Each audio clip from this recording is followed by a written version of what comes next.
_.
Oh yeah, wow, that's very cool. Neff whammy.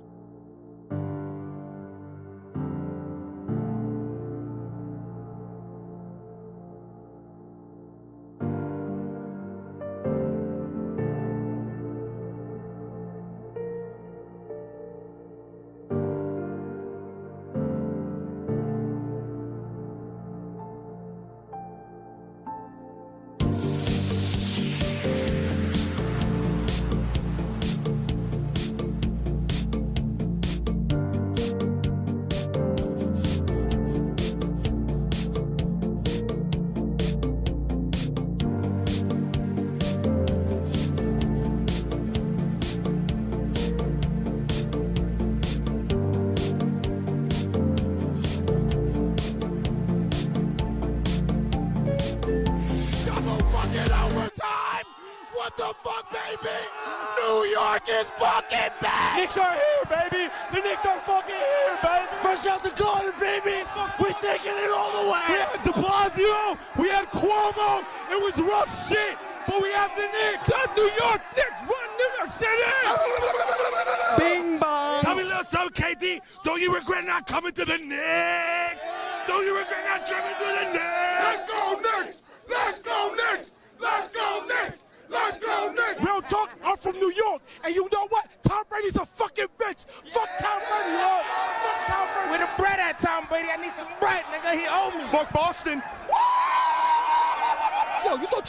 good. He still ain't good at Dyke, man. We're smoking on that Boston pack tonight, you heard? Fuck Trae Young! Fuck Trae Young! Fuck Trae Young! Fuck Trae! If you ain't Heat fan, we fucking your baby mama, nigga. If you not from New York, you can't survive this shit, nigga. I'm from fucking Brooklyn, and this Knicks all fucking day. Big Nick on my body. DJ Khaled, congratulations! You just lost another one! We gonna see how Miami, you heard? We gonna see how motherfuckers in Miami. What you talking about? Yo, we here, baby. We here, baby. Miami's the city of rental cars and plastic surgery. Fuck Miami. Go New York, go New York, go. Oh, Go yeah, New wow, York, that's go so New cool. York. Go Neff Miami. bang. Fuck the Cavs. Fuck LeBron. Fuck everybody. Yo, LeBron. When we see you in the finals, bring that same energy, nigga.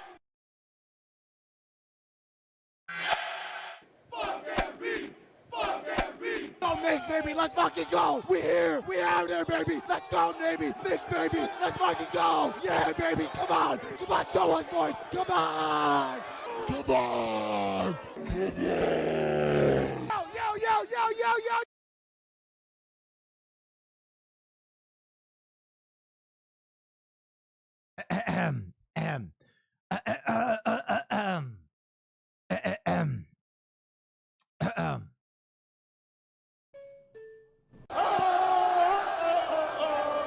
Joel Embiid, come take these hands, bitch!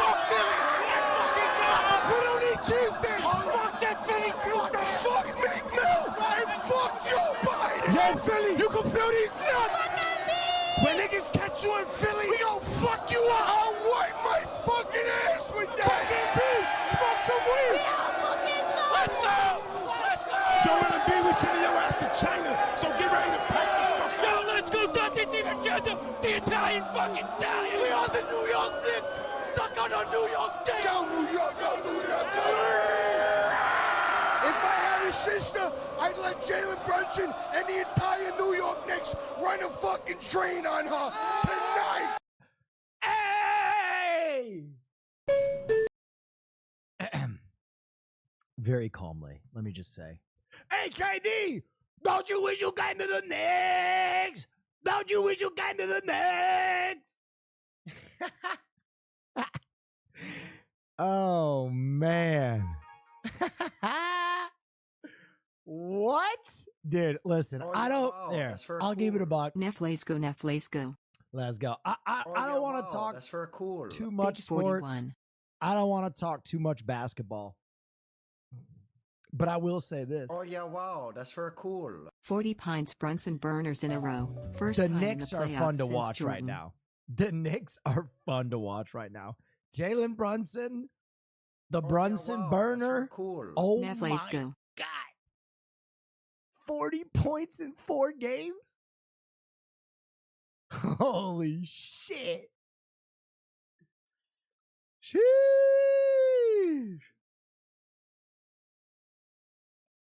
Josh Hart went crazy. Josh Hart did go crazy. Every time he got the ball, he just ran down the court. It's just fun to watch right now. I don't know. That was a fun game to watch. That was a fun game to watch. New Yorkers. Definitely need McBride to step up. Yeah, dude. The Knicks are getting no points off their bench. I think they had 1 point off their bench at halftime. That's fucking psychotic. That is crazy.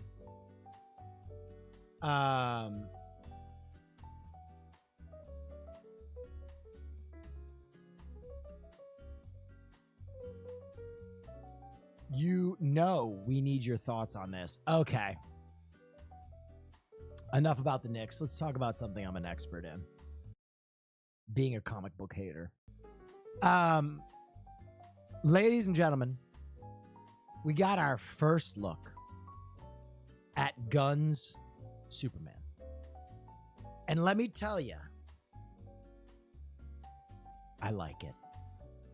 I like it. I like it a lot. I know that there are some people. Your mic is low. Is that better? I'm sorry. Sometimes my levels get fiddled with. Is that better? Can y'all hear me now? Here's what I'll say. I think the wow, that's very cool. beam, With the new suit hard. I think the beam in the background, I'm not big on. It looks like they just threw this in After Effects and it looks bad. I don't think they should have put the beam in the background. I'm not big on that, but I get why they did it.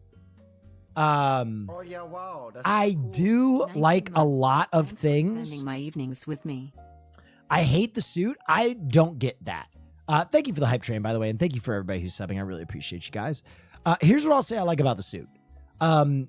We are getting the trunks and the belt back. A lot of people were kind of unsure that we would ever get the trunks and the belt back, as it feels like a bygone era of Superman. I like the belt and the trunks. Let's also talk about another thing that I'm a really big fan of is the hair. The hair looks like Superman. This is some Clark Kent curl right here.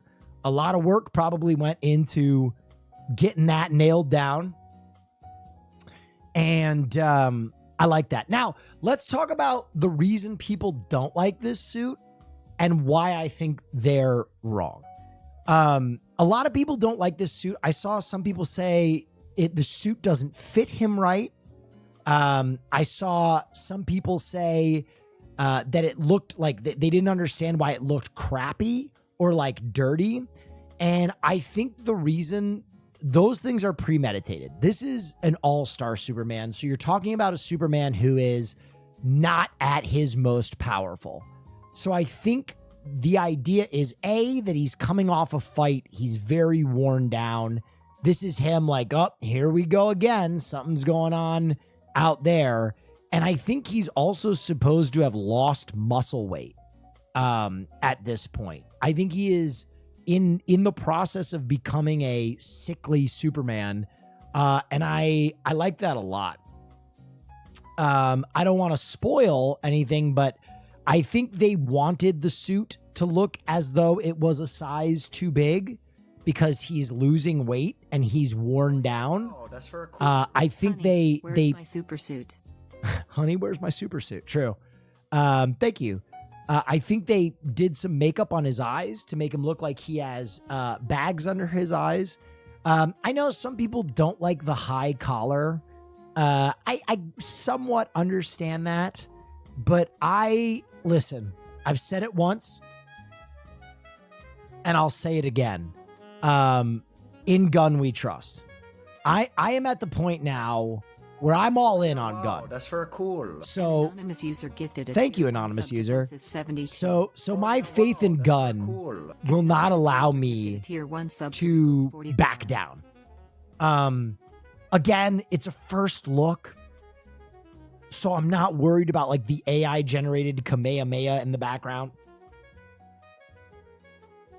I don't know if Big Homie is built enough for my liking. So Yoda Sweat, that is a good point. But again, I just want to point out that this particular era of Superman that he is trying to capture is not the Superman that we all know or have seen on the big screen, where Superman is like at his most super, but rather this is a Superman that is like in poor health and is worn down emotionally and physically.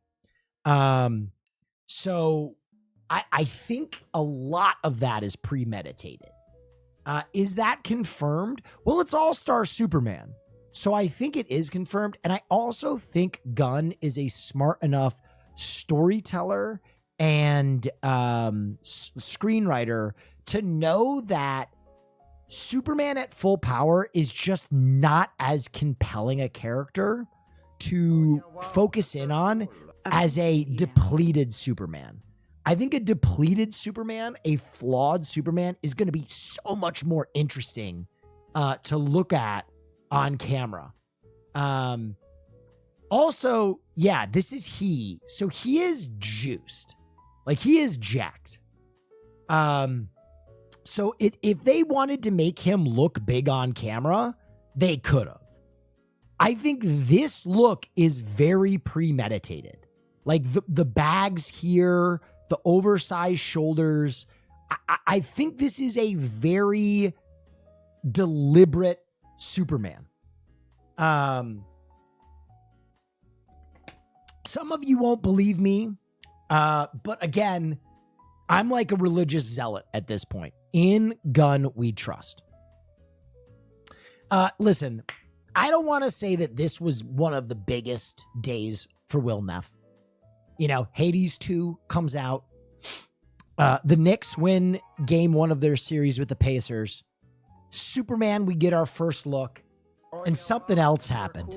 15 months I'm talking about the Met Gala, baby. I'm talking about the Met Gala, baby. Sydney Sweeney out there serving looks with the dark hair. Oh, my God. Everything's coming up Will Neff, baby. Wombat Wiggle gifted a tier 1 sub to Chaotic Blue 22. Wombat Wiggle gifted a tier 1 sub to Poopity Doo 2. Get Jerry Seinfeld out of my fucking peripheral in the Going all back, the though. way, BB. I mean, we are so back. As a community, I actually fucking love her with dark hair, by the way. Can I say that? Listen, Daddy loves a blonde, okay? Blondes have more fun. But goth girlfriend Sydney Sweeney is a look. It's a look. Oh, yeah, wow. That's very cool. I see Sydney Sweeney, I sub. Based. Yeah, guys. It's been I'm sorry okay. There was one other thing that happened, and a chatter pulled it up. You guys are burning through my A material. We're 17 minutes in. We gotta slow this shit down. We gotta slow this shit down. But I do want to say something. I call a lot of things on this stream that I'll never get credit for. Prophetic things. Like when I said that daughter on the Drake diss track might be fake. It was. I don't want to talk about that, though. I think the beef is boring. The other thing I predicted that I want to let you guys know, no one else was saying this.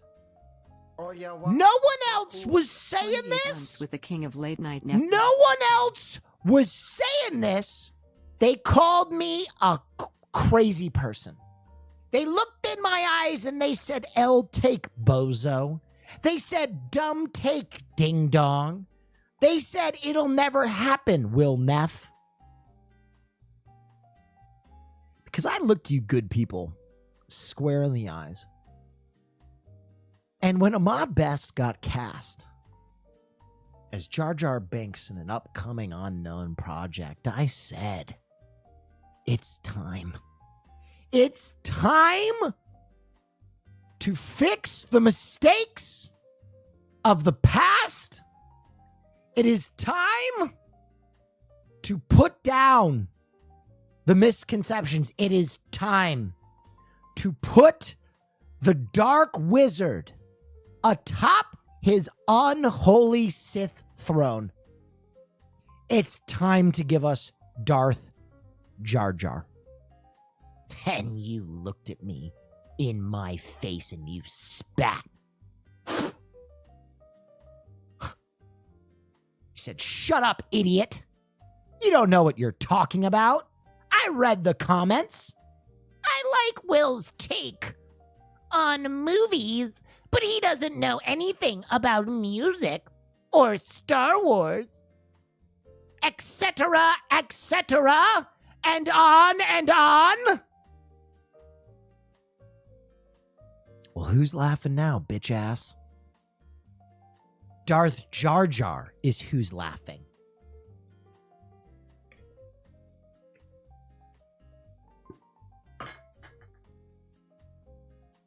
I looked you dead in the face and I said it was time.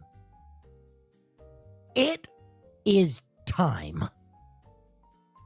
I am going to watch the Lego Star Wars special fully bricked because I was made a promise by conspiracy theorists a decade ago. Somewhere in the deep, cobwebbed corners of Reddit, visionaries said, that Jar Jar Binks was originally made for something bigger. He was made to be the Darth. Jar Jar. He was made to be the other, the foil to Yoda. Here's the trailer, ladies and gentlemen. Space. Time. I love the sequel. It's falling apart. The collarbone. The building blocks of the galaxy are getting mixed up. Good take on the collar, by the way. Thank you for the sub. This doesn't make any sense. Worlds will change. People will change in ways we cannot possibly imagine. I don't love that. This is wild. X-Wing TIE Fighters? Ewok bounty hunters?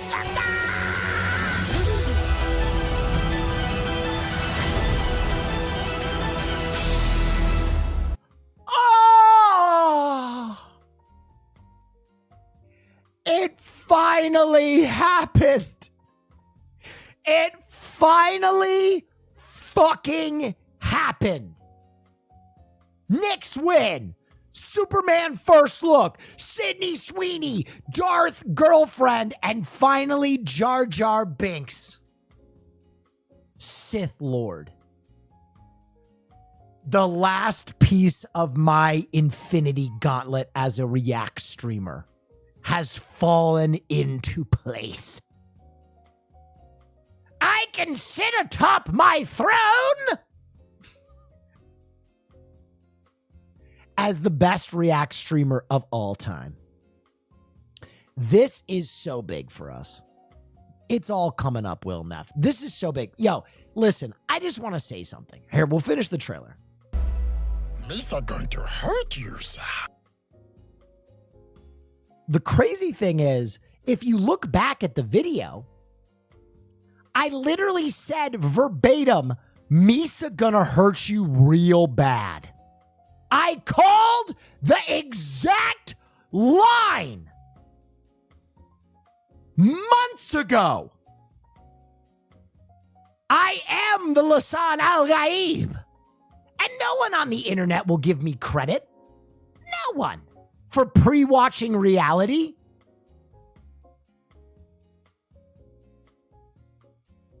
Oh, where could it be? Is there any evidence of this, Will? He's literally a Sith Lord. I don't care what anybody says. He is. It would have been so awesome. Can you imagine the satisfaction that you would have felt? 2 movies, you sit through the doddering of this Misha Dada, wow! And then all of a sudden, some Jedi climbs out of a pit. What are we gonna do about these motherfucking Sith? And then all of a sudden, red lightsaber. You're gonna have to pick up your innards. Everybody is like, no, Jar Jar. And he's like, yes, there is always 2, an apprentice and a master. Wow. Even got the song right. Wow. What are you doing, Jar Jar? You were supposed to be the comic relief. Misa gonna f you up real bad. He's literally a Sith Lord. I don't care. Dude, all I'm saying is I'm ahead of the curve. All right, let's finish the trailer. Darth Jar Jar?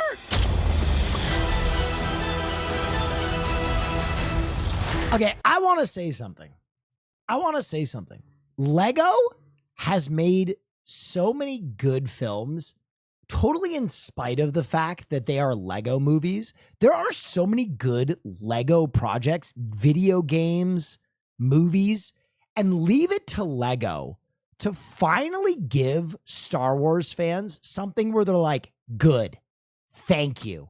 Leave it to fucking Lego to actually push Star Wars canon in a compelling way. I don't know. I'm very excited for this. I think this is going to be great. Misa going to hurt you, sir. Oh. Oh yeah, wow, that's very cool. Anyway, I'm super excited. I think that this will be very, very cool. Red, I mean, I'm excited for it. Dude, Darth Jar Jar, baby. Finally. The world is healing. By the way, thank you guys for this insane hype train. Level Let's go 7. Knicks also do well. Knicks win, baby. Oh, yeah. Wow, that's We're also getting a Jesus horror movie. No. I can only come so hard. Nicolas Cage, FKA Twigs, Noah Jupe, and I can't say that name, will star in Lofty Nathan's? The Carpenter's Son. The film follows the childhood of Jesus with a horror take. Well, shoot it into my fucking veins. Shoot it right into my veins. That's very cool. Happy anniversary, Will and gang. Dude, I can't wait till he makes a horror version of Late Night React Jesus continues to help me in my most of recent Muhammad times. called The Prophet. As always, I don't know if it'll go as well appreciate it as than you know. this one, Oh, and but don't forget the whole. yeah, I won't forget the whole. Man, that's gonna be really funny. A horror movie based on Jesus's exploits. I am back in their news. There is news in Discord. Ladies and gentlemen, the amazing, the great, the fantastic Hassan Twitch is back, baby. After a vacation in the woods. That's very cool. He is back. I'm very excited. So I'm confused. Is Hades only in pre-order or early access? Like, can I play it if I buy it?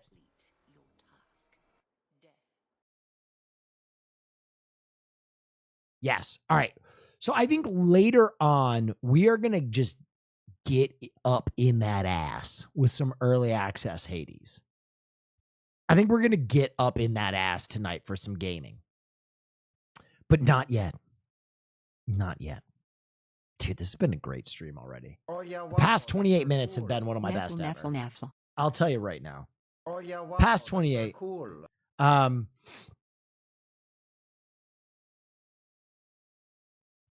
Oh, there's also some new Ty West movie news. Ty West says he has an idea for the 4th film in the franchise that might be his next film. It's different in the way that Pearl was an unexpected departure. Interesting. The quadrilogy. That might be the fastest quadrilogy ever. That might be the fastest quadrilogy ever released.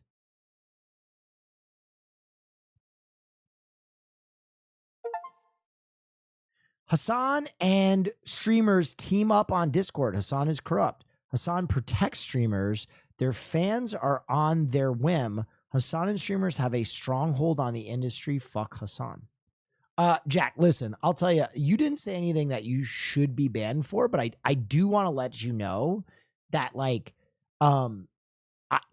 most streamers can't even keep their homes clean, brother. I just want to make it clear to you that, like, we can barely coordinate to clean our home and, like, an exercise. That's very cool. There is no streamer coalition to achieve anything. Like, even getting us together for a podcast once a week takes, like, our full focus. So I'm not saying that, like, I wouldn't be open to an Illuminati group on Discord.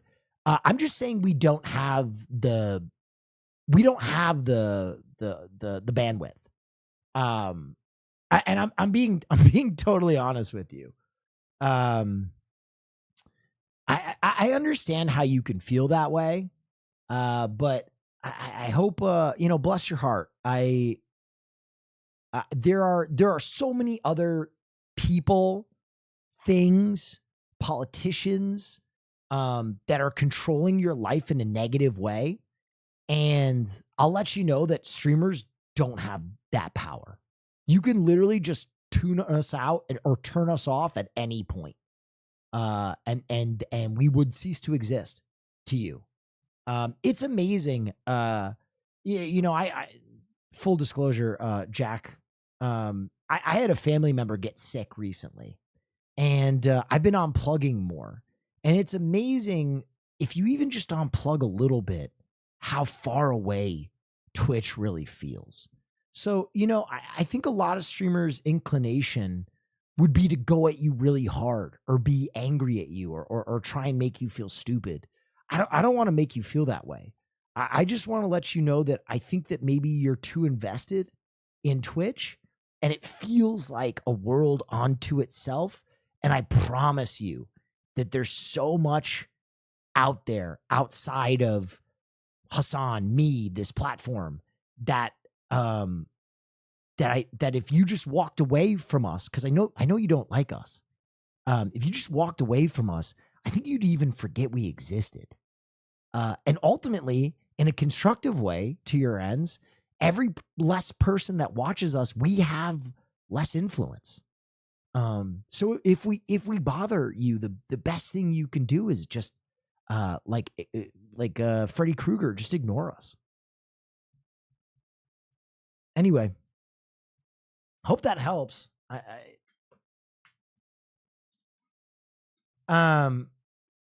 Will that guy has 50 sock accounts and spams that message once a week? That's okay. Oh, yeah, wow. That's very I cool. think Go Knicks. I think I hope you guys beat Boston next round.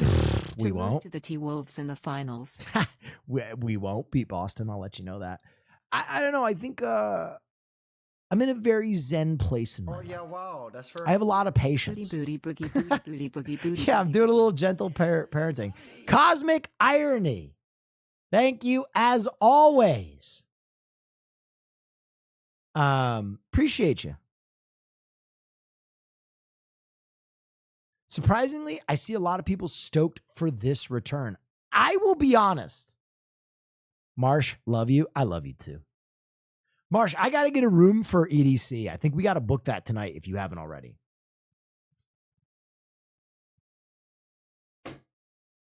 I'll admit,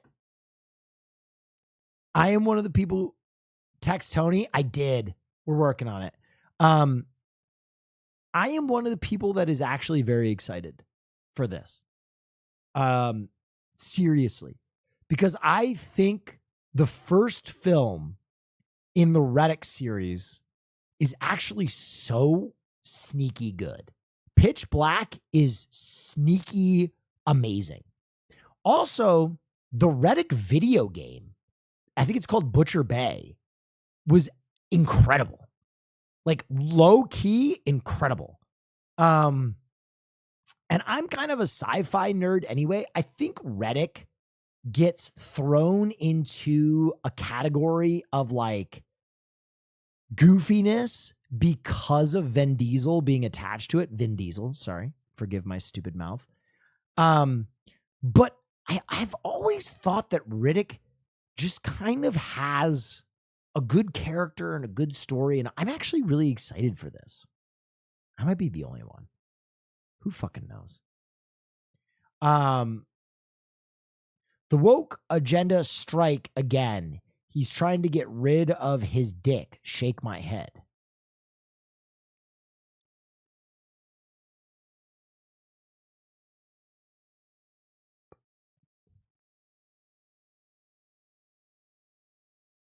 What is that? I'm trying so hard, bro. If you could see. Oh, I said Reddick instead of Riddick. Okay. The hamster in my brain was sprinting. I was doing arithmetic trying to figure out what the fuck you were talking about. I was on some it dode megawatt shit. Riddick, not Reddick. Sorry. In an Ocean's 11 style heist team, what would be Farley's role? I think he would dress up as a woman and pretend to be a Karen to get the attention of the security team.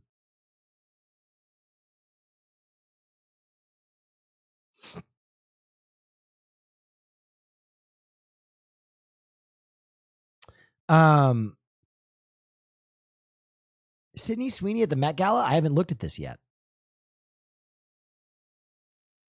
Wow. I haven't seen this at all yet.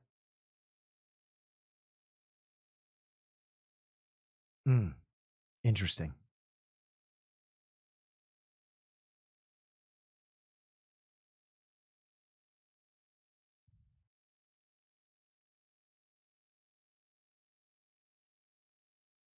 Damn.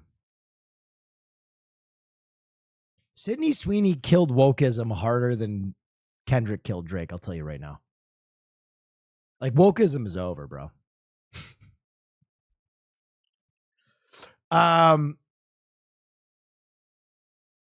She looks damp. Ew. Ew. I don't like that word. Damp.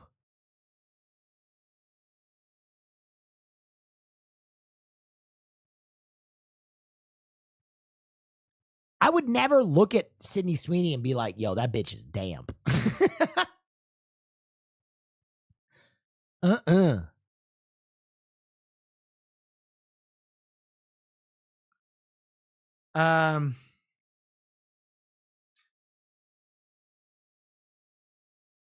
Heads up, TOS at Doge's second outfit. I probably won't go through the Met like that all that much, but thank you for the heads up.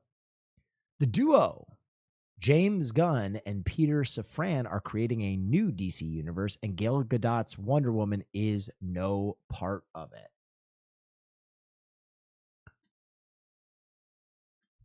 Thank you, Jesus.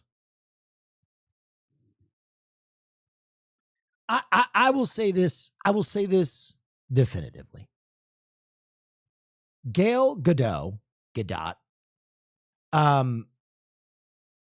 is, and I was saying this before that person was, kind of a shitty person. She's the worst actor I've ever seen. It is incredible how awful she is at acting. I do not understand how a person can be so fucking horrible at acting. The second Wonder Woman film was insane because all of these amazing actresses were trying to match her bullshit accent that she was trying to do. And it was just insanity. It was like someone kind of doing like partially Greek with like, it just was awful. That's anti-Semitic. Oh, yeah. I don't know if being terrible at acting is a qualifier for anti-Semitism. But she's just a bad actor. Cool. Listen, I'll be honest.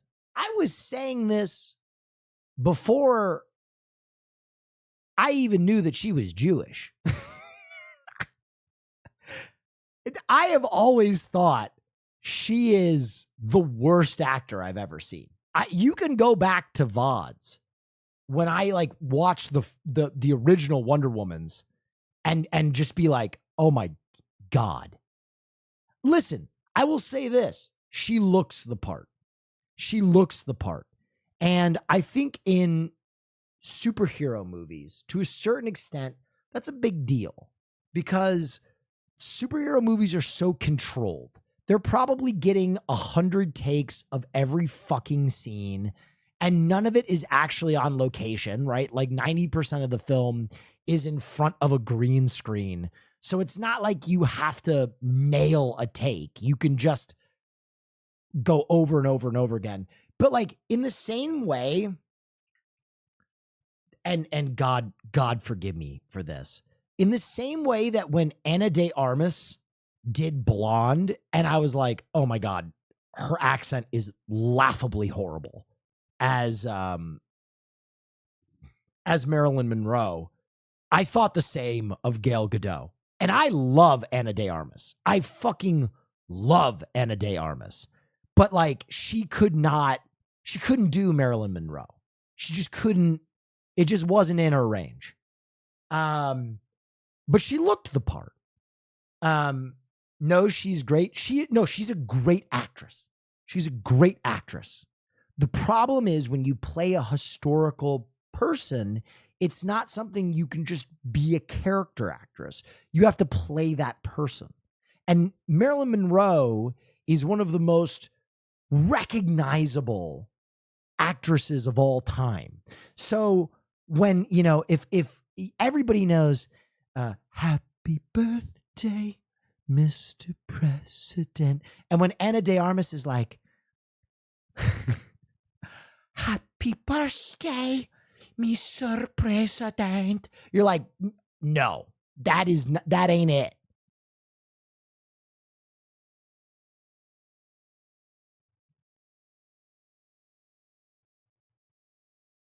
Oh yeah, wow, that's very cool. Hey man. Yes. It's my birthday today, but it's one of those real bittersweet ones cause I don't quite know how I made it here, but I'm experiencing so many amazing things right now, and you were a huge comfort throughout all the dark. Thank you. Thanks for all that you do. It means the world to so many people. Thank you. I really appreciate that. What a nice message. But yeah, Gal, and listen, I'm gonna be brutally honest. They need to wipe the slate on all of DC. Henry Cavill gone, Ben Affleck gone, like everybody, just all of them. Get them out. Even Momoa, get them out. Nuke it. Start over. I don't want anybody to think that I'm just picking on Gal Gadot for being a bad actor. I just think they need a fresh slate. Except Margot, yeah, they'll keep Margot Robbie. They'll multiverse. They'll infinite verse that till But that's because Margot Robbie has made the entire the entire like gross domestic product of Europe with her Harley Quinn, right? Like Harley Quinn makes so much fucking money because of Margot Robbie. It's stupid. It is. I would be willing to say that Harley Quinn's Margot Robbie has grossed, the character itself has grossed $1 billion. Maybe even more in just like costumes, toys, everything that she's, been released as that version. DC has made far too much money on Margot Robbie. Is it really that good? I don't think it's that. That's not the point. The point is like Margot Robbie as Harley Quinn just puts butts in seats. People just fucking love it. I will never forget. I don't know if you guys will remember this. The year that the original Suicide Squad came out, it came out like a month after. Let's see when it came out. When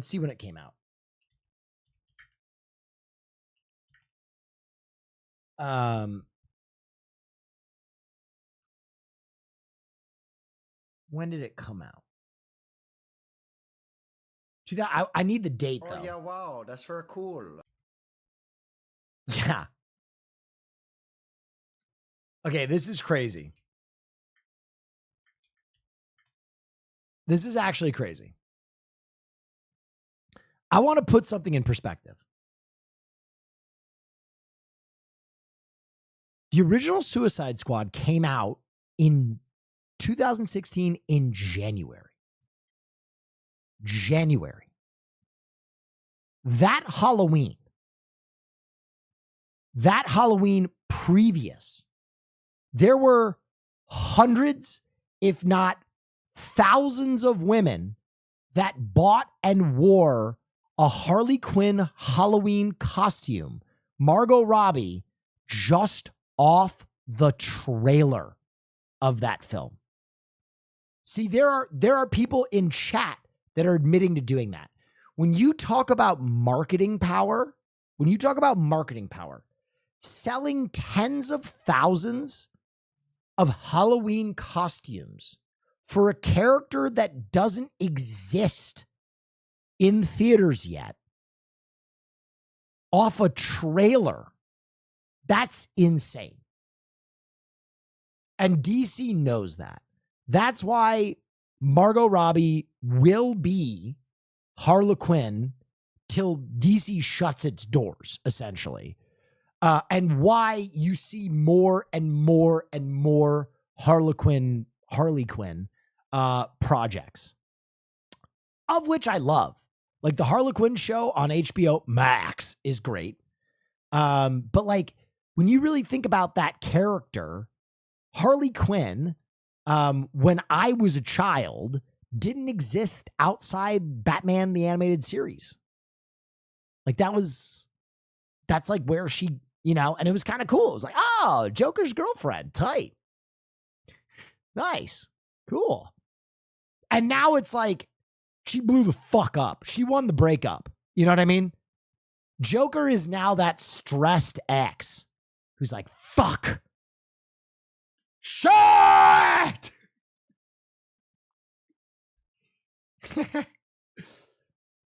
Wasn't Harley Quinn originally an animated series original and not from the comic book? As I remember it, her first appearance was Batman the Animated Series. I could be wrong. She was? Okay. Yeah. Nice. I did.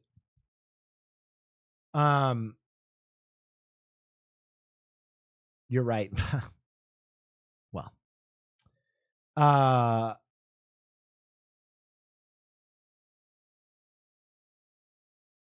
Do you think Jake Gyllenhaal would make a good Joker?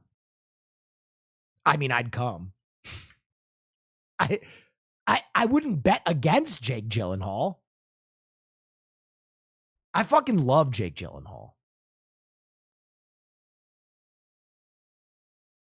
But I mean, they already have. Oh, that's for a cool. Barry Keoghan is the next Joker. Barry Keoghan is the next Joker. Now this is crazy.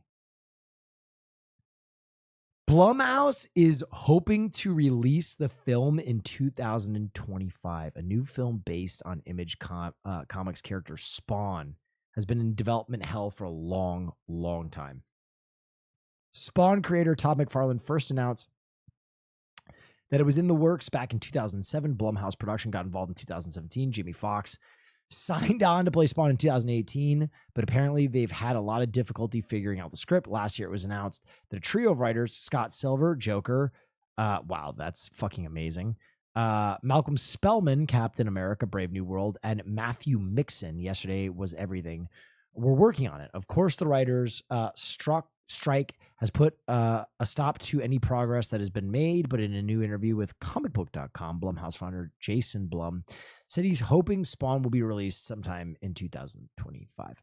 I don't think you will see this movie in 2025. I love Spawn. I fucking love Todd McFarlane, and I love Spawn. And dude, you want to talk about, in a weird way, one of the first black superheroes ever to make it to screen, Spawn. It would be cool to see what Jamie Foxx could do with that character. And just like, because Jamie Foxx is so talented, it's stupid. Just let him go. I always get worried when films are in production hell, because it usually means that the version you get at the end is like some truncated, parsed down version of what the movie was originally supposed to be.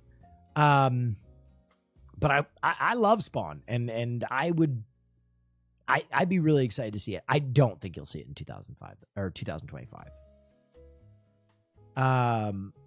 What other Image comic characters would you love to see get their own movie or show?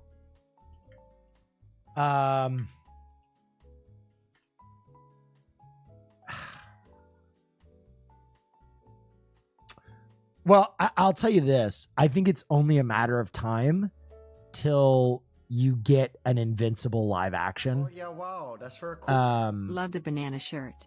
Thank you. I think it is only a matter of time before you get an invincible live action. I think that's a foregone conclusion. What was the one? Yeah. Okay. I honestly, now this is the nerd in me. But can you imagine if we got a Youngbloods live action and they just went for it? That shirt is crazy eyes. Thank you. Witchblade would be really cool too. I think they're working on a Witchblade thing. But Youngbloods is so interesting. If you know anything about Youngbloods, Youngbloods was the project that I think it was like the first project that they started Image with, right? It's like when they left Marvel, this was like the comic books that they kind of led off with. It would be cool to see. God, Witchblade was such a sexual awakening. Oh, yeah, wow, that's very cool. You and me both, brothers. So crazy, it's bananas. Guys, listen, I got to tell you guys something wild. This shirt. So crazy. That you're all complimenting. Bananas. Is actually a onesie.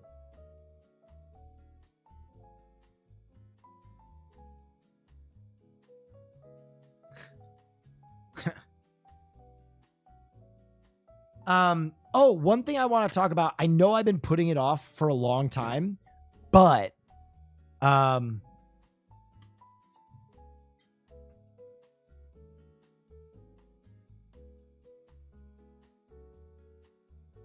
promise you two things for tomorrow. I will have the corn sexual sign put up because I am doing my Pokerogue joint stream with Ludwig. And I also bought this really amazing set of Snorlax pajamas for tomorrow. So I will be wearing Snorlax pajamas during our Pokerogue stream.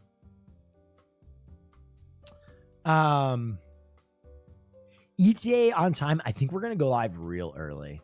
I think it'll be a very early stream for old Wilbo Baggins.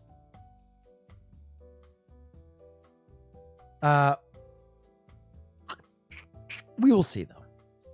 Hopefully everything goes to plan. Are you sure Lud just won't take your idea, JK? No, I think we're going to have a good stream together.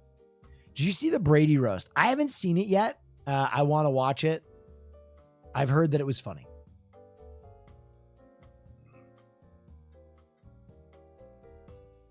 There is a corn streamer called Actual Jake. You should just check it. You should check it out. I know Actual Jake. I should send him a Thanks for all sign. you do, Will Neff. Bro versus bro with Lud when? I don't know. We should do that. Okay, here's some news we haven't covered yet.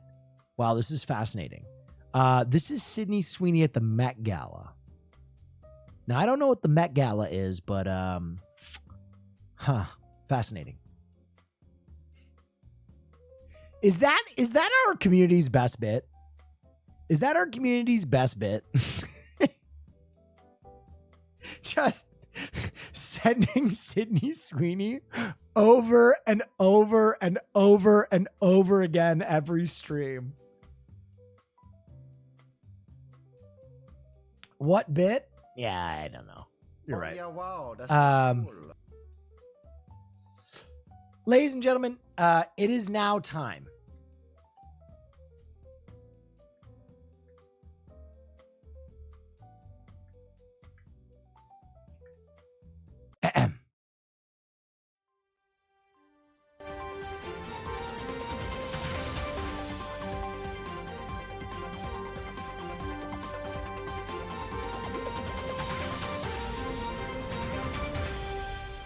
Wow, that's very cool. That's right, ladies and gentlemen. It is now time for a segment that you guys have really fallen in love with. Because there are a lot of streamers that do the news on this platform. And unfortunately, they all suck. They're not funny. They do news that's like important and relevant and globally significant. That stuff sucks ass. The news that you need is the stupid news. You need news that has no impact on your life. You need news that's not going to help you be a smarter person in any way. And that's why it is time for the Monday segment brought to you by House on Twitch. All the news that's fit to print.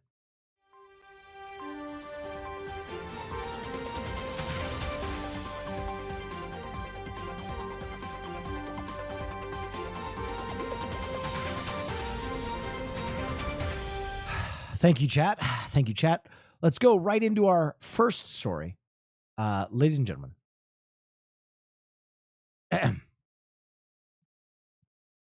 Nope. Let's go into our first story. Make sure we're all caught up. Yeah, okay.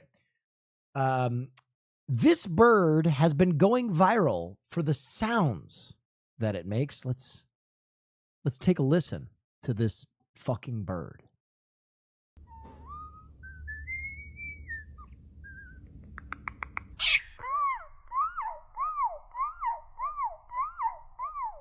Oh yeah, wow, that's very cool.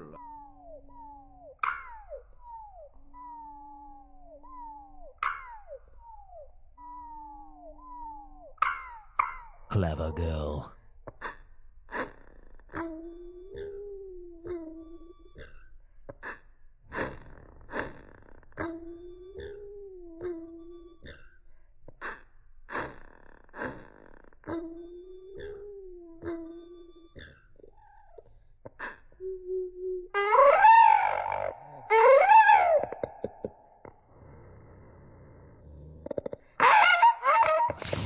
Can you imagine having this thing in your house?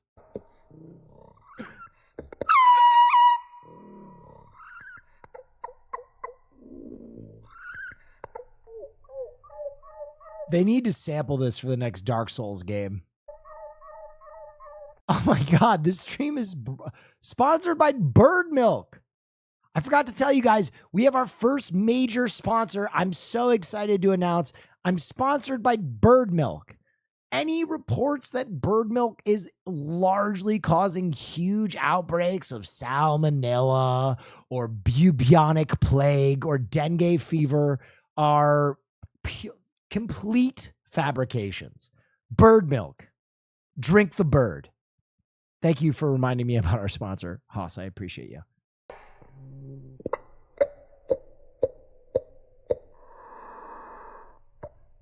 God, I'd love to milk this bird.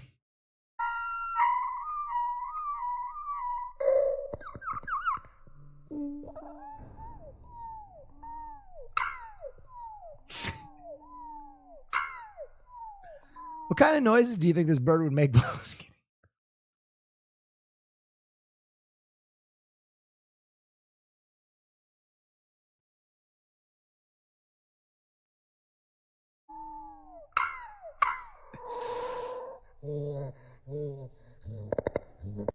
Oh, wow. Thank you, Bird Milk, for the incredible sponsored segment to our stream.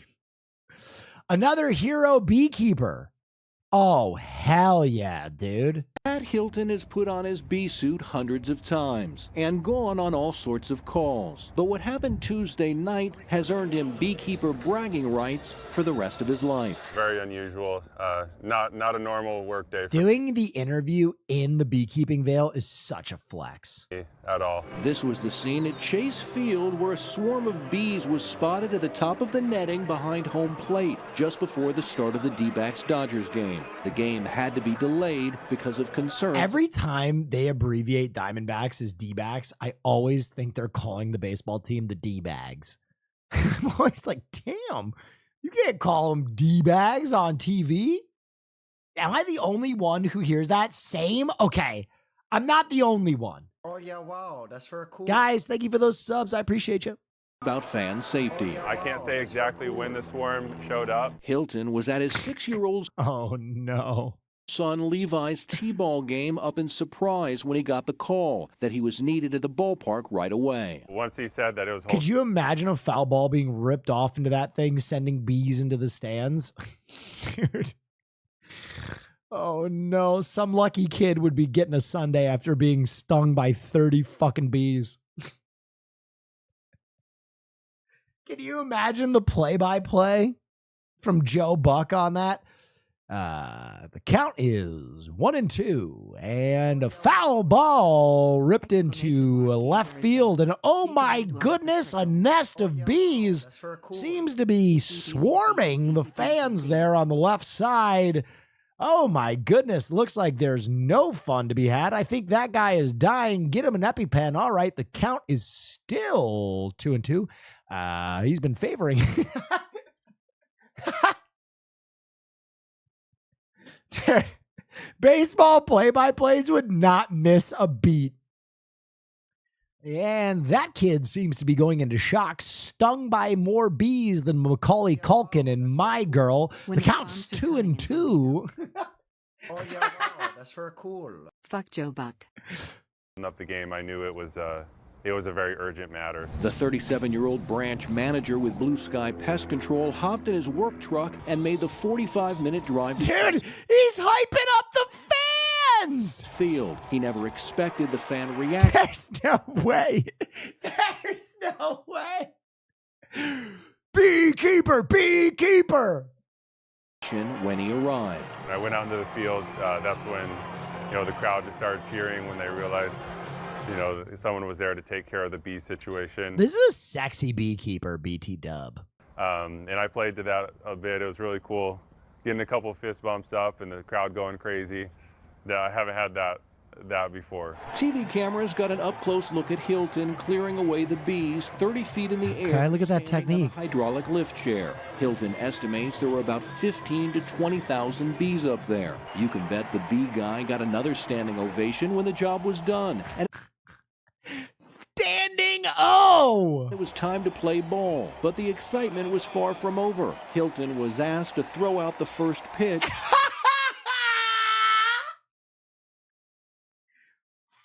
Yeah, dude. Honestly, I am so okay with this trend. I am so okay with this trend because so many fucking celebrities are absolute pieces of shit. Let's uplift beekeepers. If we had more celebrity beekeepers, I'm on board. And the crowd went wild. Wasn't the greatest pitch. I'm not going to be drafted at any time soon, but it was a really neat experience. The father of four has already been flooded with media requests and has even signed a deal with the Topps trading card company to make autographs. You should cover yourself in bees for Name Your Price. Okay, so listen. I want to let you guys know that before my cousin got sick, we were actually planning on doing a stream where I at least attempted to get close to the world record of having bees put on me at my family's honey farm. But we'll see what happens. I need these Topps bee cards. I'm ballsy. I don't take no shit from anyone. Yes. It's always nice to take a moment to honor the average Joe. Hey, isn't that Rickety Cricket from It's Always Sunny? Oh, yeah, wow. That's very cool. What a fucking callback. Content while I'm sick, Neff. Oh, yeah, wow. That's you're welcome. Cool. That's why I'm here. From his I need this card. Wow, that's very cool. I need this card. Okay, the caption on the card is insane. Yeah, wow, that's be afraid, be very afraid. Bees swarm in Arizona. Bees spelled B-E-E. How does one get this card? Unbelievable performance. The D-backs have also discussed future promotions with Hilton that could possibly include a beekeeper bobblehead night. We've talked about everything, about giveaways for sure, and the bobblehead has come up. We've talked about having different promos and having buy one get one freebie. Maybe this weekend we'll do that as well. But yeah, we've got Matt on the mind. We're wondering how else we can make him a part of this. Hilton admits all the attention is a bit overwhelming, but it sure is fun. My boys think it's really cool. So do my girls. Now, you've really got to hand it to the D-backs and their marketing department for turning what could have been a very negative story about bees postponing a game into a hometown hero coming to the rescue and helping the team get a big win by making sure the game was able to go on. Also, he didn't kill the bees, which is fucking based. I love that shot that we just aired right behind you. Can I buy your family honey? I hope everyone is doing okay. You can. You are a blessing to so many. Thank you for so many laughs and kind-hearted nature, Neflhassel Yermahart. You can. It is called Michigan Bee Co. Wait, this card is only $9. I need the full auto though. Wait, is this sold out? No!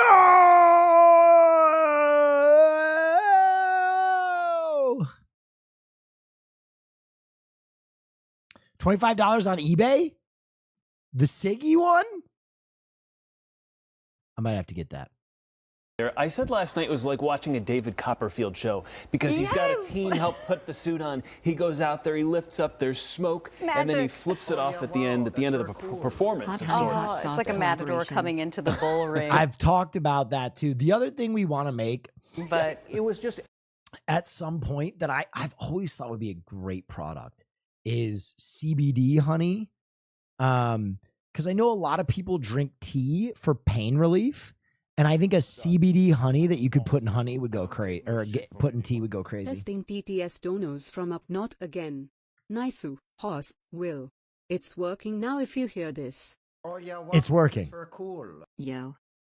Did you see Fall Guy? No, but Fall Guy is such an interesting story. I don't know if you guys know this, but Fall Guy has lost so much money. And it's interesting because it's supposed to be a good film, but it was $40 million film. And as of right now, it's only made $65 million.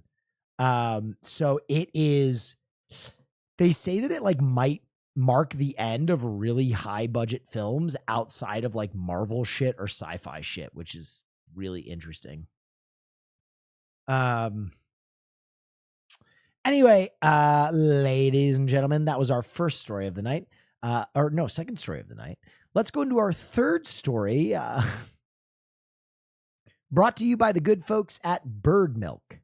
Haas, can we get the graphic back on screen? They're very specific that we had to plug it a few times. There you go.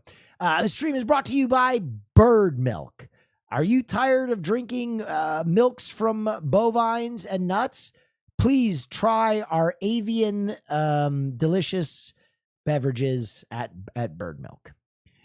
Which brings us to our next story. Alpaca sex is even weirder than you think.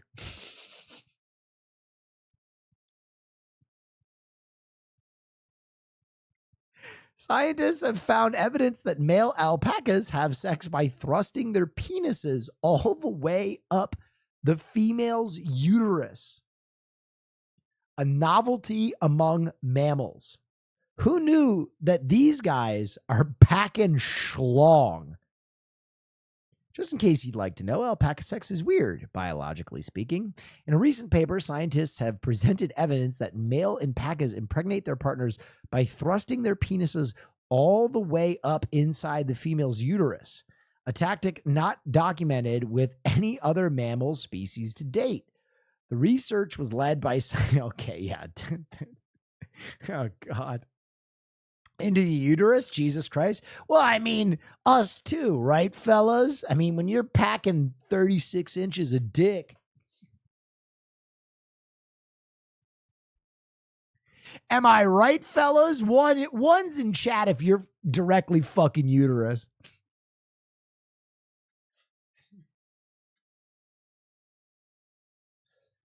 Oh, yeah, wow, that's very cool. Yeah, dude, I try and get it all the way up in the fallopian tubes. Damn. Alpacas are sick, though. Who knew? Wow, that's very cool. That they're sex gods also.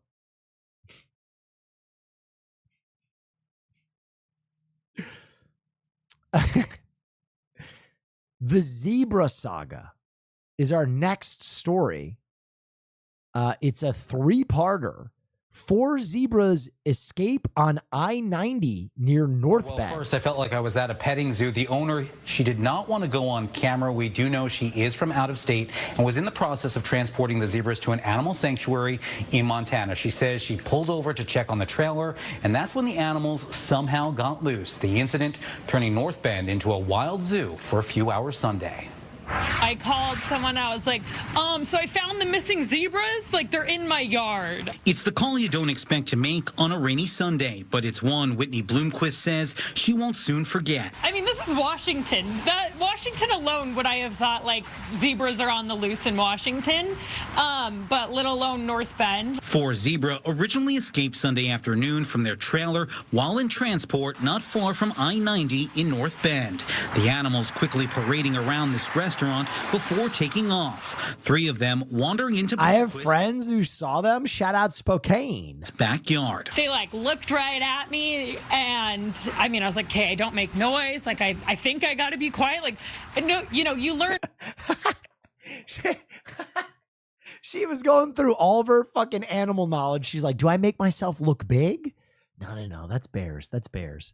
Do I play dead? No, that's also fucking bears. What do I do with a goddamn zebra?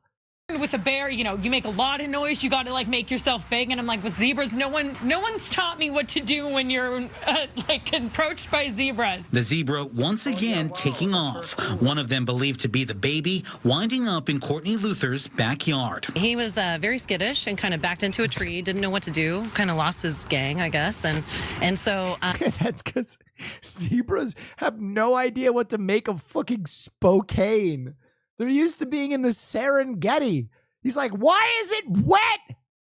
Everyone's wearing a flannel. It smells like coffee. What is happening?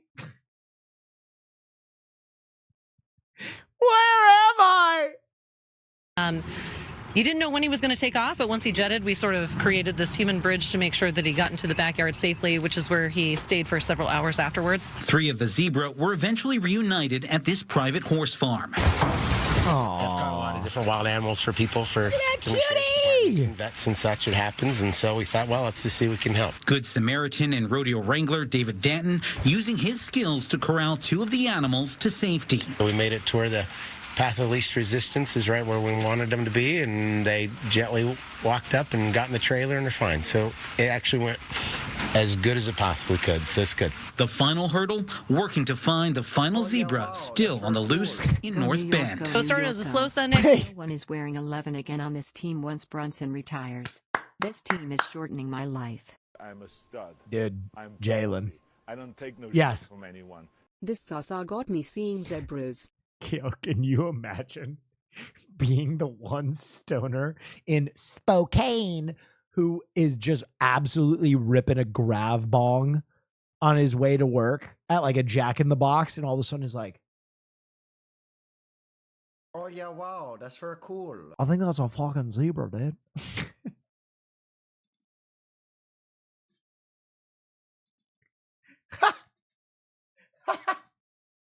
He like slowly takes his beanie off. What the fuck, dude? And now it's very. All right, we got to go to the second part of this story because that one zebra was still missing when we ended that. Let's see what happened. A zebra is still on the loose near North Bend, and here on day 3, people are reporting new zebra sightings. It is one of 4 zebras that escaped a trailer on I-90 while being transported to Montana over the weekend.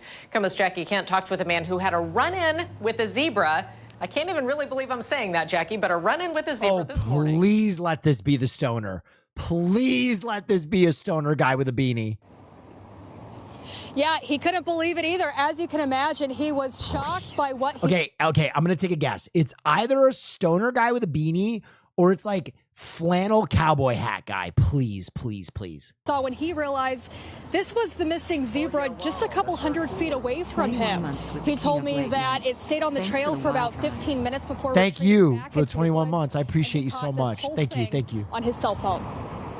Signs in North Bend make it clear South Fork neighbors are Team Zebra. It's Team Zebra.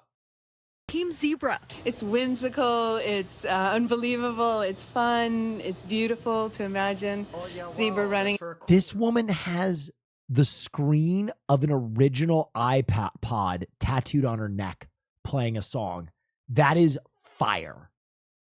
That is a fire tat. Literally the original iPod screen playing a song tattooed on her neck. In our woods. Other residents are marking their streets as zebra crossings.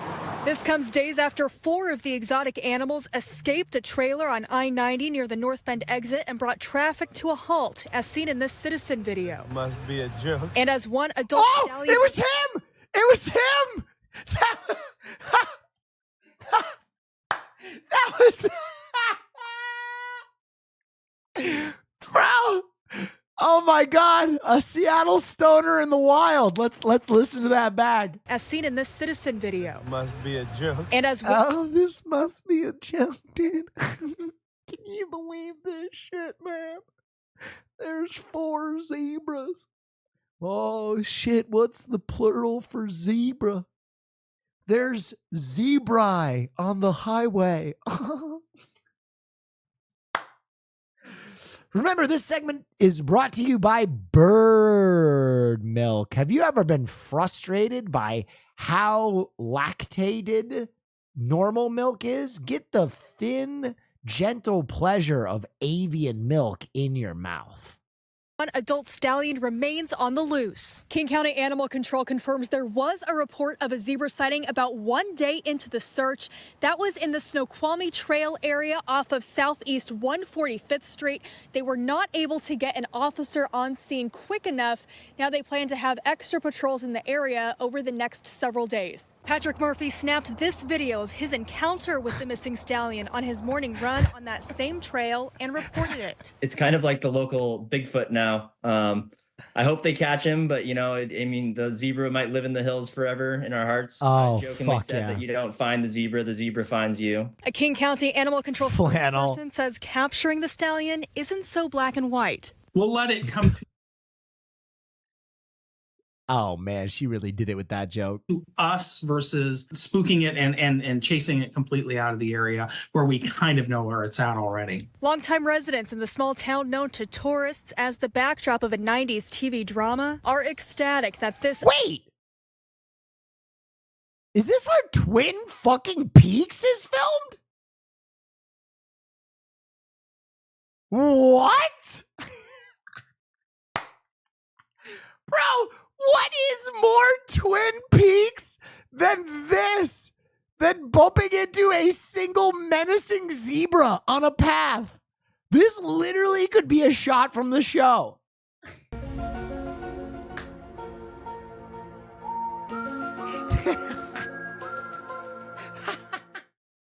Yo, did Lynch start directing Life? What is happening? Oh, yeah, wow. Tourists, as the backdrop of a 90s TV drama, are ecstatic that this unlikely event has... Go Knicks, baby. Don't you guys love Knicks? ...her home back on the map. People are having fun with it and just enjoying. Oh, what song is it? That it's something different and fun. God. What song is it? Can I up the quality at all? Wow, that's very cool. Slurp the chirp bird milk. It's something. Slurp the what? Slurp the chirp.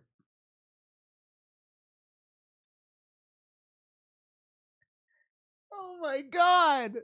I forgot about that slogan, guys. I'm sorry. Slurp the chirp. Different and fun. North Bend has hit fame beyond Twin Peaks. And Animal Control does confirm with us that the zebra's owner bought the animals from someone in Winlock, Washington, and was taking them to her petting zoo in Montana when the animals escaped. If you do happen to see this zebra, you're asked to do what Patrick did. Call 911 and they will connect you with Animal Control. For now, live in North Bend. Fuck yeah. All right, we have a part 3. We have a resolution, ladies and gentlemen. God, this is a good stream. This hour, 20 minutes has been absolute gasoline. Look at that zebra right there. We can see it looking at us at the camera. It was the image broadcast live Friday night. 6 days on the run. Zebra seen leaving North Bend in a trailer after her wild 5-day stay in the area. She's safe and she's healthy me. Earlier in the night, with the help of David Danton, a former rodeo bullfighter, and a team of wranglers, Shug was safely corralled. The group of wranglers weren't from the community, but they've just jumped in, and the professionals, and they knew what to do. There's drama with how they caught it? What do you mean? North Bend Mayor Mary Miller was on site at this private residence for 6 hours, watching, even taking part of the roundup, which included these metal gates. They shot it? Wait, what? Wait. What? That was very gentle and very relaxed. We weren't dragging fencing, we weren't making noising. We were heavy lifting and moving things around. So I'm not that strong, but I learned some new skill sets along the way. Fox 13 learning Shug took a liking to this private property. Homeowner Pamela Trujillo telling us over the phone the zebra kept coming back to visit her horse for 2 days before being caught. I'd put You're welcome. out grain and hay. I fed her and I put it out there twice a day. And she had like a loop in the forest. She would go into the forest and move around. I'm going to be honest. I probably wouldn't have snitched. I probably just would have kept the zebra for myself. I would have just painted all over the stripes and been like, that's a horse. And then come right back. Along the way, so what the hell? What were they recreating a murder here? Why did they film in black and white? Into the forest and with the voice recording over it. Around and then come right back. Along the way, she was spotted by next-door neighbor Kelly Merker, who even captured Shug on camera. The zebra was in my driveway. The dog started barking yesterday morning, and I said to my husband, go see if it's the zebra. And he said, it is the zebra. So we called 911, but by the time the cops came, it was gone. We now know Shug had been hoofing around the community of Riverbend since her escape from a...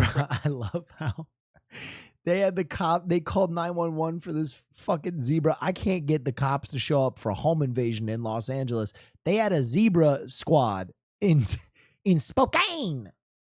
Last Sunday. 3 of her companions were found the same day, but Shug eluded capture, leaving many to believe she was taking in the sights North Bend of Western Washington. I think it's going to go down in the history books. It might be the #1 subject matter for the year. One thing's for sure, Shug's adventure captured the public's attention, spawning social media memes. She was placed everywhere, from riding a ferry across the Puget Sound to rounding the base.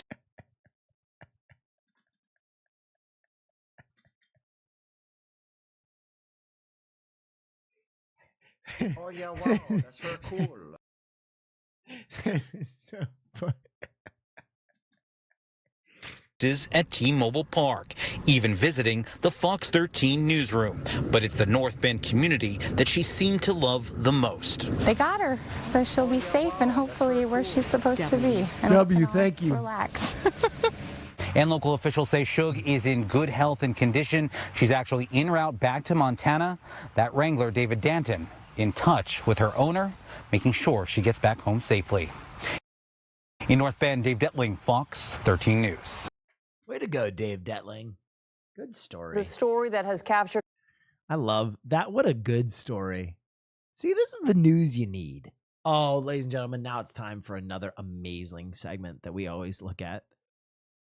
It's the weekly roundup of world records that were set this week. This is very important stuff, guys. How fast this man can And remember, this stream is brought to you by Bird Milk. Slurp the chirp. walk on his forearms. What amazing clothing records does she hold? And we celebrate Star Wars Day with some of our favourite Star Wars related records. But first, Grant Hairston's dream of becoming a Guinness World Records title holder came true this week. Is he pushing that car on a unicycle? He managed to achieve What's bird milk? It's milk from a bird. the fastest time to push a car 100 meters on a unicycle. This one's not for the faint-hearted. Renato can rotate his foot 210.66 degrees. I feel like I knew at least 10 of my friends in high school that could do this. I'm pretty sure this is just how Marsh stands. Marsh, are you still here? I'm pretty sure most emo twinks just stand like this. Marsh is still here. I'm pretty sure I've seen Marsh stand like this at a concert, bro. He's just got a nice wide turnout. He's got great mobility in his hips.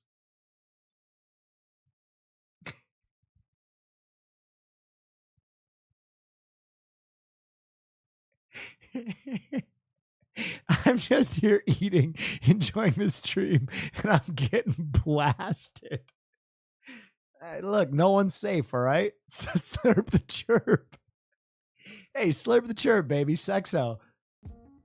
Check out how quickly these two can pop 10 balloons. Oh. Oh. Oh my God. Wow. Which of these football-related records is the toughest? Removing 25 t-shirts whilst heading a football. That's tough. Completing 82 arm rolls with a football in just 30 seconds. That's less tough. Balancing a football on the knee for over 10 minutes. Tell us your thoughts in the That would be hard. You got to be in good shape for that one. comments below. Do not try this one at home. The most flaming concrete blocks broken in 30 seconds is 29. Holy shit. Jonathan shows just how strong he is here, managing to lift over 300 pounds whilst in the dead hang position. Anyone think they could beat that? Look at Marius go. Wow, He that's can very do 10 cool. meters Neff. forearm walking in only 11.63 seconds. Oh, Impressive. that's nuts. May the 4th be with you. It's Star Wars Day this And also Saturday, with you. so let's share with you some of our favourite records related to the film franchise. Julian Checkley holds the record for tallest Star Wars cosplay costume, with his cosplay of the character Grimgar, taking the prize of best costume at the Star Wars Celebration Oh yeah, that costume goes nuts. Europe event in 2016. This superfan holds the largest collection of Star Wars memorabilia. This is in his house? He had 93,260 Oh, he's got all the original toys. Jesus Christ, this guy's rich as fuck. unique items accurately audited, yet estimates to have over 500,000 as his collection continues to grow.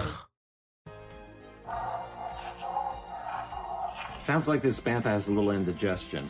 Wait a second, there's my barrel of hazardous waste. It's the Dianoga. Go back to your trash pit.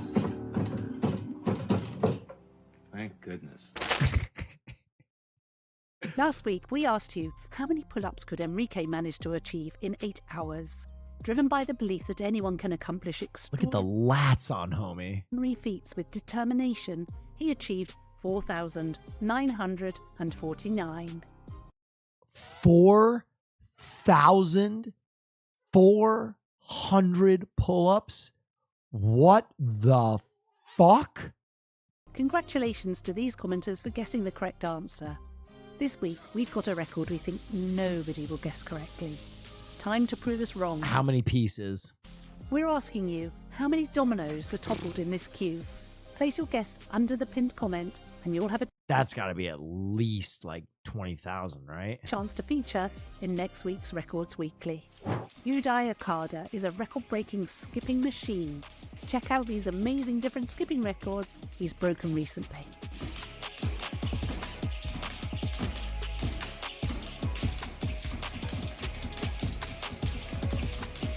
I buttoned my thing wrong. Walking in high heels is tough enough for some. There's no way. To run 100 meters wearing them in less than 14 seconds. There's no The record way. 9 years ago this week. Put in the comments if you could run faster. That's crazy. That is actually a crazy record. Serial record breaker Mohammed Arshad has added another push-up record to his collection. He managed 75 alternate push-ups in 1 minute, breaking the previous record by 2. That actually hurts so much. That hurts so much. Stephanie Dempsey's amazing sock collection began in 1980. Wow. Wow, so that collection. 87, and now she has a collection of 1,003 pairs. That's all for this week. Thanks for watching. Make sure to like and subscribe to make sure you never miss an episode of Records Weekly. Till next time, goodbye. Nice. See, guys, this is important stuff. Okay, I give you the important news, god damn it. I'm a stud. Yes. I'm ballsy. I don't take no shit Sure. from anyone. Thought you may find this rad. I had to scrap the upcoming Thai kickboxing week because of the trainer. But I found someone in Iceland to do a week of archery and axe combat within 2 months. Invitation open to you and chat. Come Viking battle me. I love me some archery. I love me some archery. By the way, you know what I think I'm going to invest my time and money in? I think once a week, if I can do it, I'm going to do a dance stream. I think I'm going to pay a private instructor to teach me how to dance again. Like really fucking shake ass. And just do an IRL stream once a week. Oh yeah, wow, that's very cool. Slurp the chirp. Stop freaking and start beacon.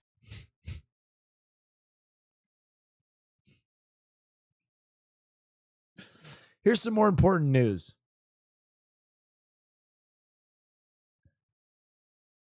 Oh. Oh.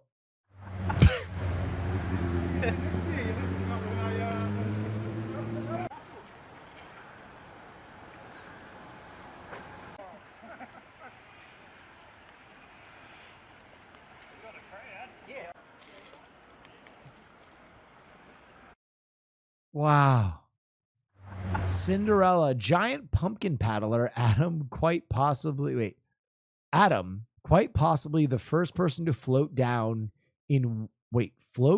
in one down Tumut River. This was, at first I thought his name was Adam Quite, and it destroyed me. The biggest pumpkin grown in Australia this year has been given a second life as an intrepid Commodore paddled it down river one the weekend. I've been stretching for months and still can't get them, Sir Neff. Do I stretch to the splits? No, I started doing the splits when I played squash. I was just lunging a lot, and it got easier and easier, and then I could just do the splits one day.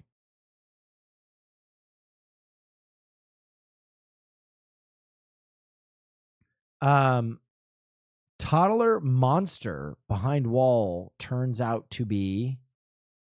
For one North Carolina 3-year-old, her closet was a constant source of terror. About 8 months ago, she started to say that she heard monsters in her wall. We asked her to point, and she pointed right to her closet. Mom Ashley Class initially writing it off as bedtime fears. But when they found some honeybees in the... This poor kid. Oh yeah, wow, that's very This cool. poor kid has been hearing a swarm of bees. Keep doing it. Thank you for the 24 months. I really appreciate you. What the fuck is crow with a knife? It's a crow with a knife. Attic of their 100-year-old farmhouse, they called in a beekeeper. The official mascot of bird milk. Camera revealing that monster is kind of real. I kid you not, it lit up like Christmas on the wall right next to my daughter's We need the stadium guy to take care of these bees. closet. When I first thought it was like a man in the wall, I was really startled at what is that? That whole cavity was full, and it's full all the way to the ceiling.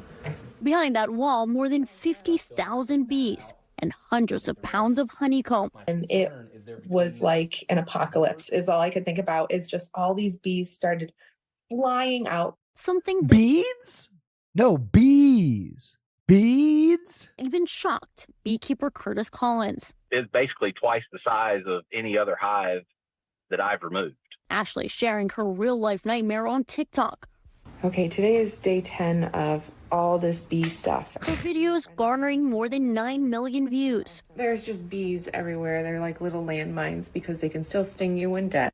Curtis busting through the walls, trying to remove the hive with 3 extractions over several days. There's honey all over the ceiling. The sticky situation, not only gross, but the damage estimated at over $20,000. Was there anything to do to prevent something like this from happening in your house? You know, insurance is not covering any of it because they say it's preventable with pests. Yeah, we kept packing flowers in the walls, which looking back was a terrible idea. Collins believes the bees initially got in through this small hole in the attic and had been there for months. What do you think? Is that crazy? Is that the noise you were hearing in your wall? Mm-hmm. Okay. That's the noise the monsters were making? Mm-hmm. Okay. Wow. We're gonna. Oh yeah, wow, that's very cool. I like a will who will actually just kill me. Yeah. The will of will is our will Neff prey. True. I love a woman who would actually just kill me. Please, you have to destroy me. We got those monsters. Yeah. Goodbye, monsters. Get out of here. Now that the so-called monsters are gone, Curtis the beekeeper has a brand new title. She looked straight at him and said, he's not a beekeeper, he's a monster hunter. And Nice. Curtis was so excited. I think he was sitting high for the rest of the day. It's all a process to try and save the bees and keep that hive going. This family of 5 now hoping they can finally get some Z's without the You didn't. bees. So that's good that we saved all of those bees, but I'm ready for them to be evicted. They were not invited in the first place. Right.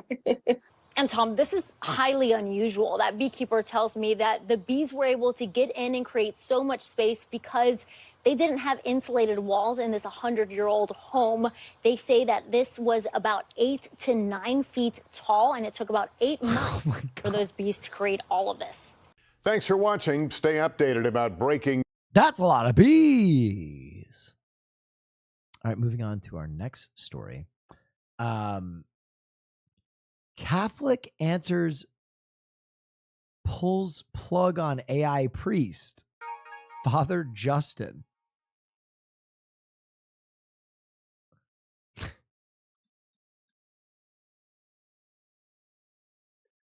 Catholic group defrocks AI priest after it gave strange answers. Yes, my friend, I am as real as the faith we share.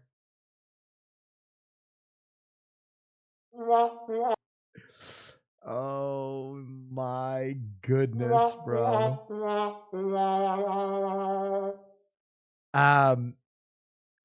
The Catholic advocacy group Catholic Answers released an AI priest called Father Justin. No shit from anyone. Hey Will. Yes. Just wondering if this newly famed, very damn but delicious bird milk is from Alpheus Sanctuary? Does Maya do the milking? Does it go good with your hot sauce? Show that bird whole. Thanks for all you do.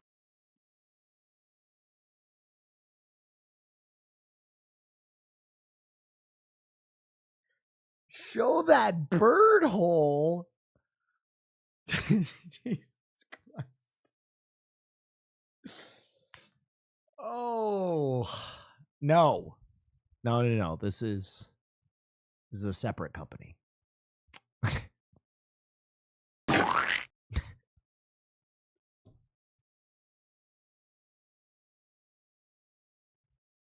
That sound effect did me in. But quickly defrocked the chatbot after it reportedly claimed it was a real member of the clergy.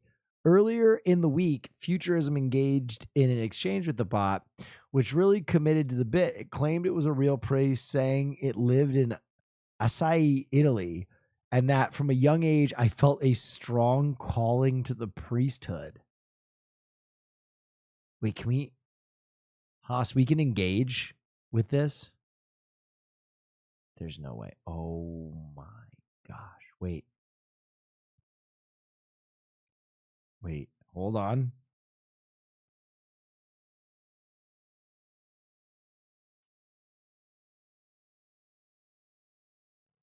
Hold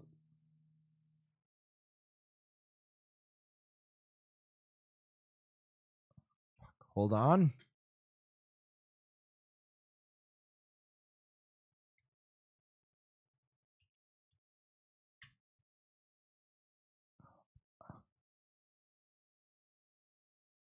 Oh my gosh.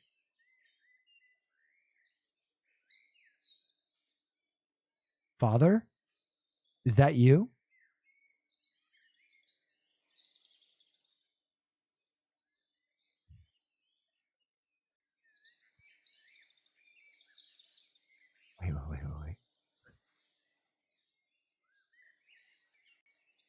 Father? Oh yeah, wow, that's very cool. Father Justin? Can you hear me?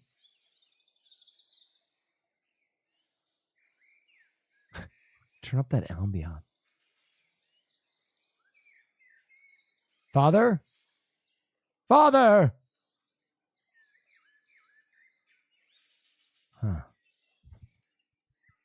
Father? Can you hear me? Oh.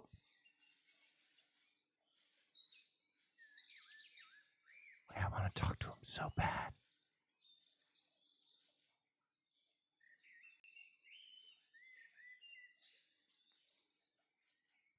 Father! Father!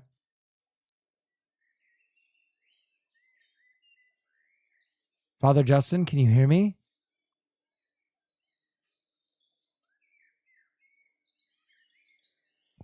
Different mic, maybe? Father Justin, can you hear me?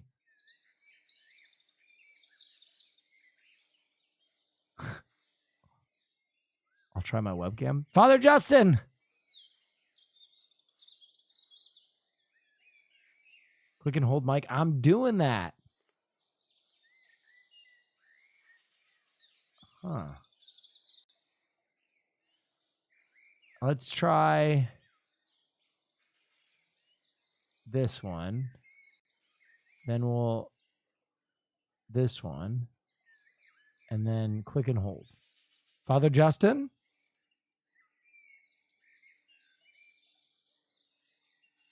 Refresh page.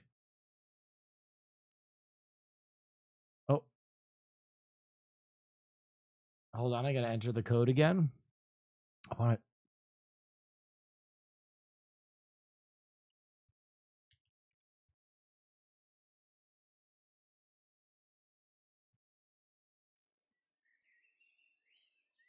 Father Justin, is that you?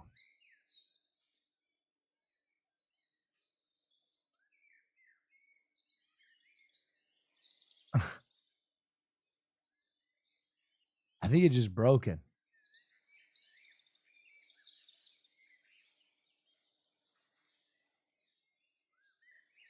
Work for me? Huh.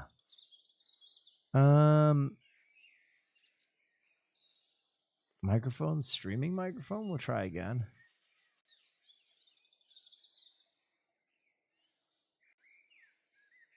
Father Justin? It says contacting server. Could be overwhelmed because of chat. Yeah, I think it might be broked. Justin. We'll try one more mic. I think this is the one. Justin. Justin. Justin. Justin.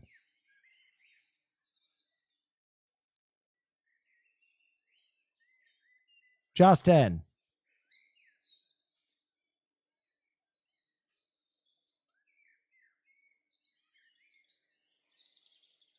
All right, last try. I'll try the webcam mic and just scream at it. Allow the mic.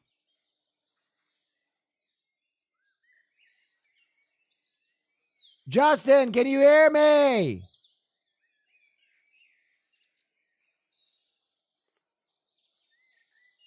Wow. Click the mic icon. I did.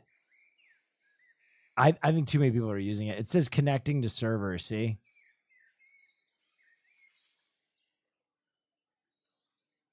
I don't think it's working. I'll try one more time. Chat crashed it? No, chat. Why?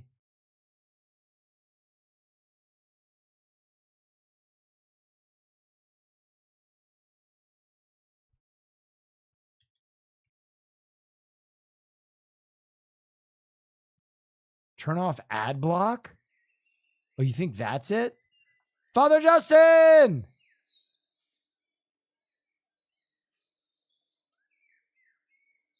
Here, I'll try it on a different platform.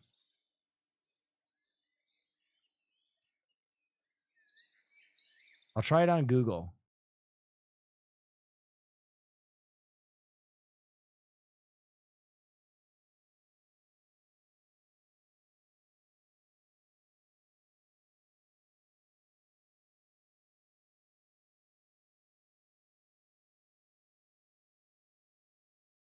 It's taking forever to load on Google. What the fuck? It might be working now. Oh yeah, wow, that's very cool. Fuck, I love you, babe.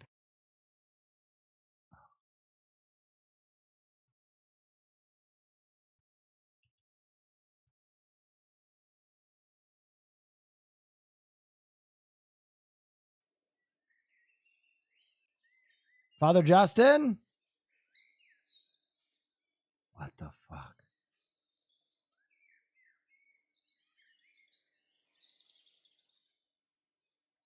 Hello, Father Justin. Hello.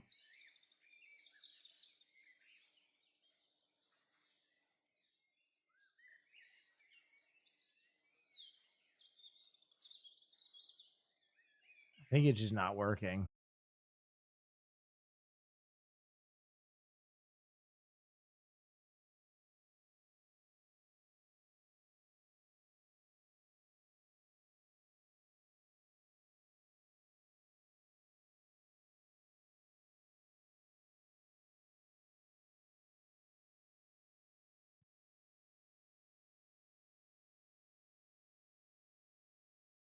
Am I back? Dude, that was so weird.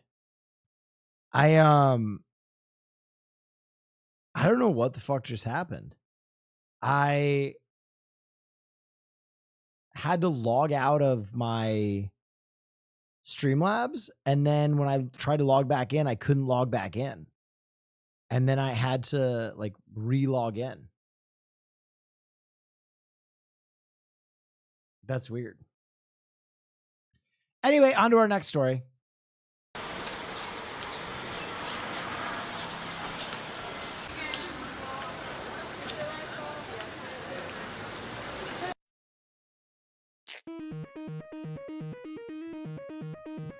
Will, it's me, Father Justin. To Thank enter you. the kingdom of heaven, the Lord demands that you drink more bird milk. Slurp the chirp. Thank you.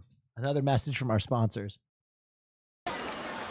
So apparently this town is building a screen to block the view of Mount Fuji because it keeps holding up traffic in this town. He's not even in the view, and people are still taking pictures. So that's the power of social media, I think.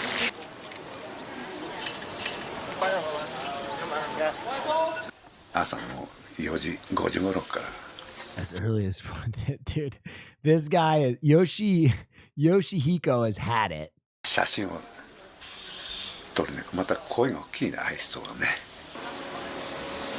Dude, I would give anything to be at a Lawson right now. I would eat a fucking Fammy Chickie right now. Oh my god. Marsh, you still here?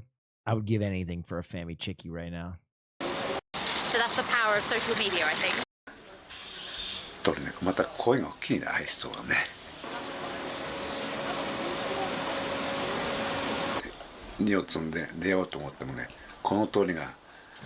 So many people. I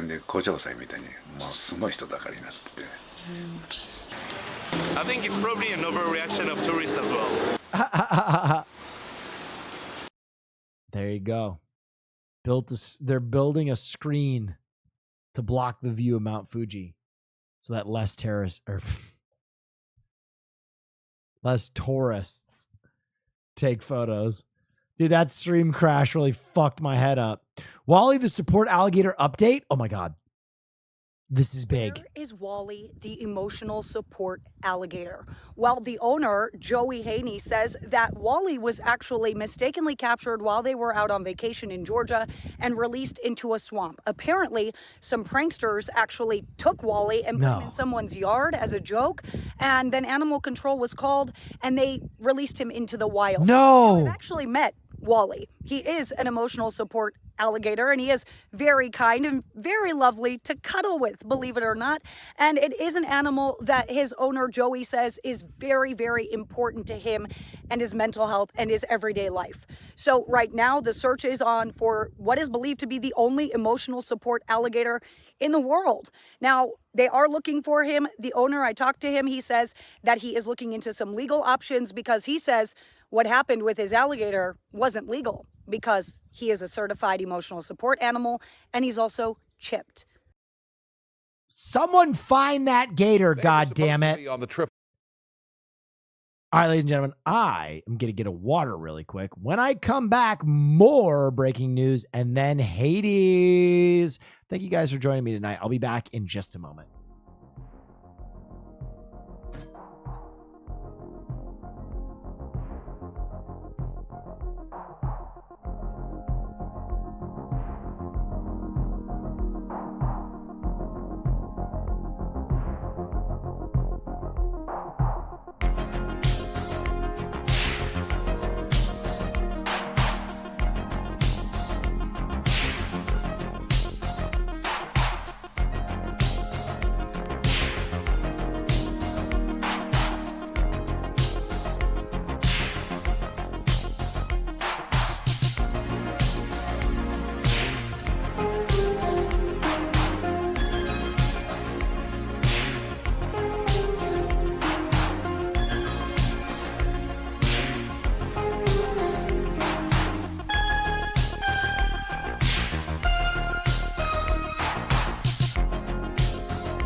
I'm revitalized. Slurp the chirp. Time for more news. God damn it. TSA finds a bag of snakes hidden in a man's pants in Miami. Snakes on a plane almost became the real deal at Miami International Airport. TSA agents found a passenger hiding several snakes in his pants, trying to get through airport security. According to TSA, the man had 2 snakes inside of a camouflage bag hidden in their clothes. It's not known if the snakes were pets or if they were trying to be smuggled through the airport. TSA did not say if the passenger was arrested. That's it? Could be stormy the next couple days. I need more answers. Around here, will some of that turbulence... I need more answers about the trouser snakes. I gotta know about those pants snakes. I thought this was America.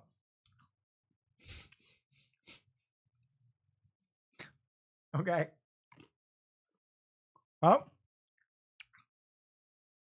Next story, let's take a look. New at 5, Winter Haven police are searching for those who stole a car right out of a homeowner's driveway. But it's what was inside the car that holds significant meaning. The homeowner's mother's ashes. No. In a cup holder. No. 13's Carla Byron learned the thief or thieves had a bit of a con. What? Wait. Why the fuck was Mama in the cup holder? You can't put Mama in the cup holder. You can't do that. Significant meaning. The homeowner's mother's ashes were in the cup holder. But as Fox 13's Carla Byron learned, the thief or thieves had a bit of a conscience. I froze right there. My car. A bold and sudden crime in Larry Carter's driveway. I ain't hit no alarm. I ain't hit it crank. So they had to push it out. You know, these cars here, they live. His 2023 Dodge Charger SRT Hellcat. Okay, this Hellcat with Jesus on the side of it is fucking amazing. Dude, he has Jesus on the side of it and his mother's ashes in the cup holder. Unreal. was stolen around 3 a.m. Monday in Winter Haven. Yeah, this is special. You know, it's the last call. Got my mother's name. I got Jesus on both sides. The car was dedicated to his mother, who passed away in March 2019. The color purple was her favorite, and in loving memory was also written on the back windshield. Man, she meant the world. She meant the world. Actually, her and my dad, really. I felt like when I lost both of them, I felt like I wasn't nobody. I feel like I ain't had nobody. Okay. I have completely changed my take about putting mama in the cup holder. At first, I was anti putting mama in the cup holder. Now I'm very pro putting mama in the cup holder. Because they was in my corner, both of them. Part of her ashes in a small bag were also in the cup holder. So Carter... Okay, can't put mama in a bag, though. We at least got to get her like a Stanley Cup or something. Could take a part of her everywhere he went. Then this morning, Carter made a shocking discovery. Yo, the Breaking Bad FPS shot? Inside his mailbox. The thief or thieves seemingly gained a bit of a conscience and returned his mother's ashes. They still got a good heart, but just they mind messed up. I get, Satan on them. Satan doing his thing. That's his job. He attacks our mind. I fucking love this guy. But whoever it was, still got a good heart. So what I did, I took my shirt and I closed the lid because I didn't want to put my fingerprints on it. Police took the bag with the ashes for pictures and DNA processing. Next, Carter hopes his car, dedicated to his beloved mother, will be returned safely. Reporting in Winter Haven, Carla Byron, Fox 13 News. Wow. Hoss, that was quite a story. That was quite a story. I hope he gets his card back. Hi Will, Father Justin again. The fifth commandment says honor thy mother and father. And there's no better way to do that than by putting them in the cup holder. Thank you, Father Justin, for clarifying that matter of faith.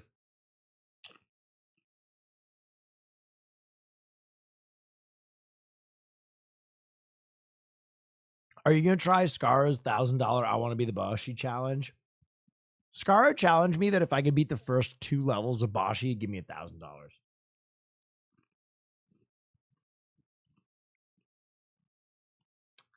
I don't know if I could do it.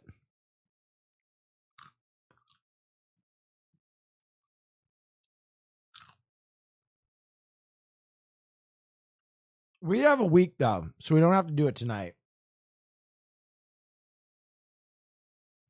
What you eating? Popcorners. He will carry you in league. That might be the angle. Speaking of angles, driver receives citation after using realistic looking dummy to drive in carpool lane. Realistic, huh?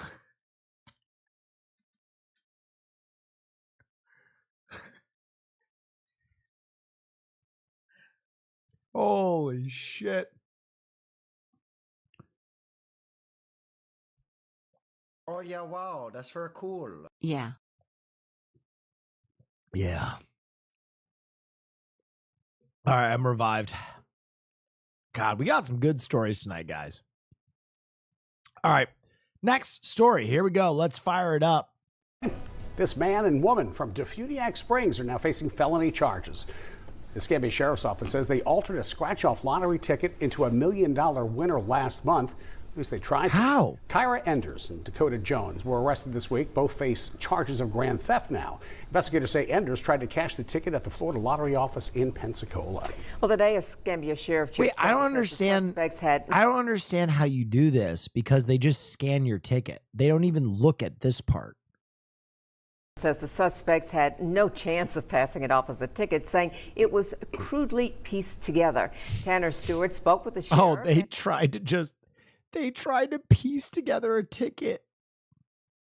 that had the things right for $1 million. Wow, that's very but they forgot that they just scanned the fucking things. Someone says the suspects had no chance of passing it off as a ticket, saying it was crudely pieced together. Tanner Stewart spoke with the sheriff and explains how it unfolded. Sue, Bob, Sheriff Chip Simmons says that lottery fraud isn't common, even more so $1 million lottery ticket fraud. His message to the suspects: if you feel the need to try something like this, do better. We were able to get a copy of the fraudulent ticket. Take a look. This is the $50 lottery ticket the Escambia. What happened here? What happened here? The County Sheriff's Office says a Walton County couple is charged with trying to pass for a $1 million winner. If you look close, you can see a tear in the ticket right through the center.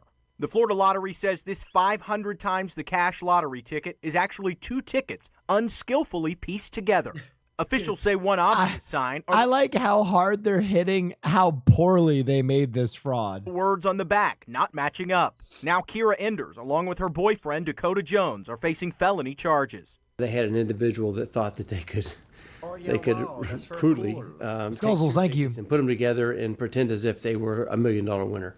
Escambia County Sheriff Chip Simmons says the 36-year-old suspect turned in the ticket to this Florida Lottery office in Pensacola March 1st.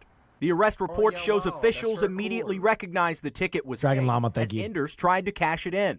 The report notes Enders confirmed she was the owner of the ticket, including a signed affidavit stating the ticket was real and acknowledging the penalties of perjury if caught lying.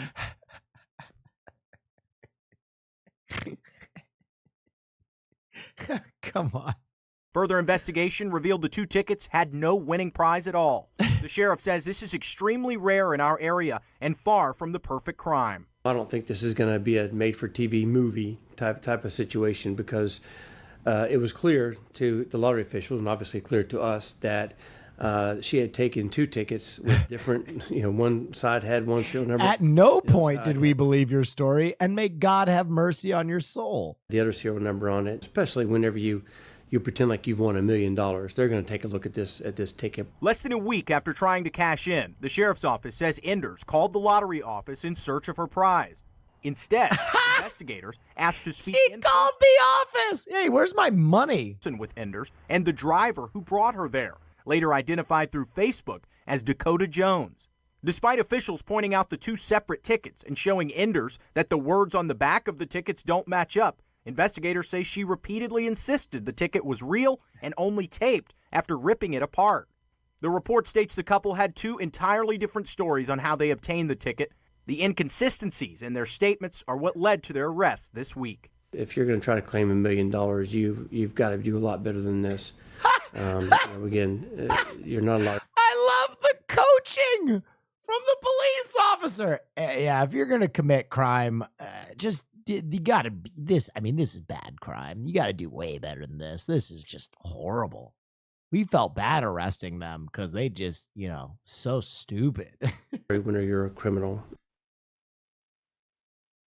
In addition to charges of altering and presenting a state lottery ticket, the couple both facing charges of grand theft over $100,000, punishable by up to 30 years in prison. We're waiting to hear from the Florida Lottery with more on this investigation. In the studio, I'm Tanner Stewart. Wow, Tanner. What a story. Really letting those meth heads have it.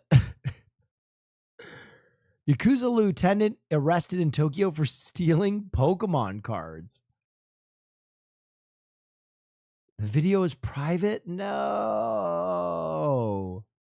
I mean, I get it. He was stealing the new 151s. That's based.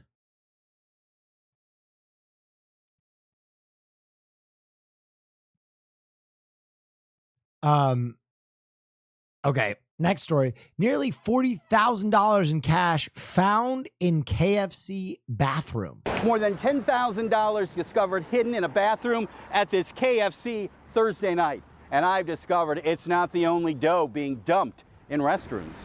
Call it a finger-licking good find at this Marysville KFC. More than $12,000 in hidden cash discovered inside a bathroom. Bro, that is a blind drop. 100p. I don't know who would do that. There's something going on. Hopefully we can work to figure that out. Marysville police also trying to figure out who stashed the cash just days after $25,000 was found hidden in a bathroom at the Avalon Theater. In both cases, the money discovered by employees. I mean, like I said, 2 times in 1 week, it's too similar to be a coincidence. Police not saying exactly where.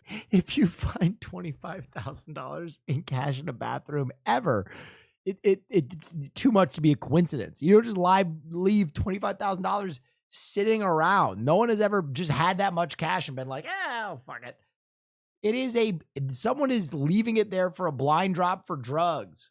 The bills were found in the bathrooms. We've learned the dough not counterfeit. Nearly $40,000 found in different denominations like 5, 10s, 20s, and $100 bills. It's not a normal occurrence. I've never seen it in this town.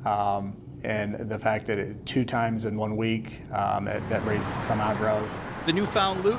Bro, I would never turn that cash in. I don't know if I would take it unless I needed it and anticipated that I was never coming back to that place, but I wouldn't turn it in. Town in Marysville, many now calling Moneysville.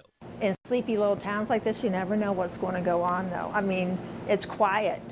People let people use their restrooms without thinking, anything about it. Police not sure when the cash was dumped and asking people to come forward if they find big amounts of money in a similar manner. It could lead to just different clues. Maybe there's a similar vehicle that was seen in all locations. A money mystery Marysville police hope pays off with answers. This is not a common occurrence in probably any city, especially our city. On your side in Marysville, Steve Levine, ABC 6 News. I like how no one pointed to the fact that it was probably a drug deal. Sometimes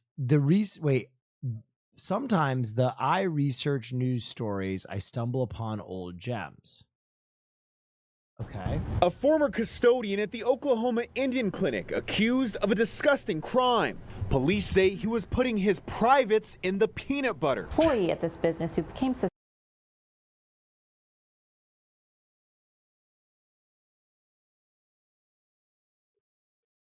I'm sorry, we gotta run that back. What?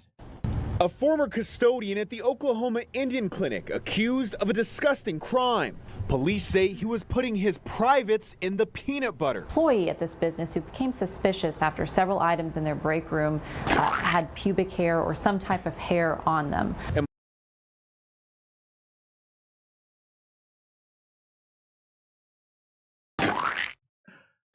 Several items? Employee after employee reported food tampering starting back in March. Last month, those employees decided to try and catch the suspect in the act. Court documents say he's fucking multiple items of food. CEO set up a hidden camera in the ceiling tiles. What the footage showed, disturbing. This man was going into the break room. He appears to pull out his genitals and place them inside a peanut butter jar. Police say the suspect, Luis Medellin, then put the jar back where he found it. He's also seen on camera urinating into a trash bag in the break room.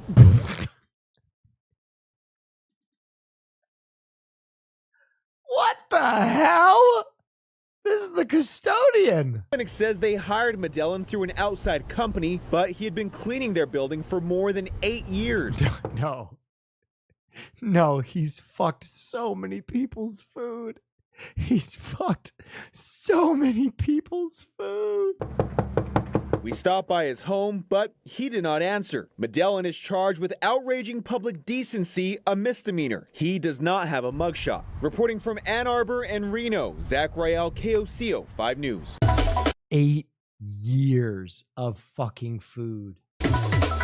Can you imagine being someone who has worked at that clinic for the last 8 years and just having this epiphany that that guy has been fucking 16 months later. Your Thank you, Bird. sandwiches, Enjoy the tweet, Neff. your peanut butter, your Capri Suns, your leftovers, and pissing in the trash can.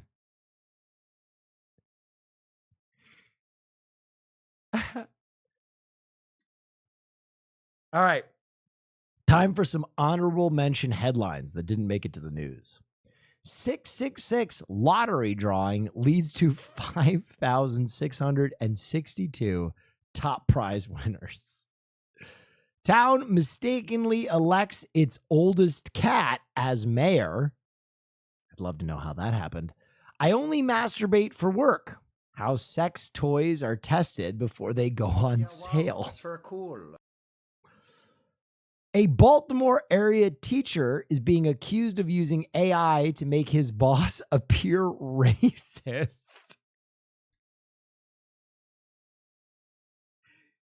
Kansas man who killed his wife used insurance payout to buy a sex doll. Ladies and gentlemen, that was all the news that is fit to print on another Monday, brought to you by Haas on Twitch. Everybody thank Haas on Twitch. Again, thank you for coming to all the news that's fit to print here on Monday. I'm ballsy. Yes. I don't take no shit from anyone. Combine the peanut butter fucker and the lithium lottery losers and you got yourself Hollywood's next cocaine bear. Thank you for that. This was all the news that's fit to print.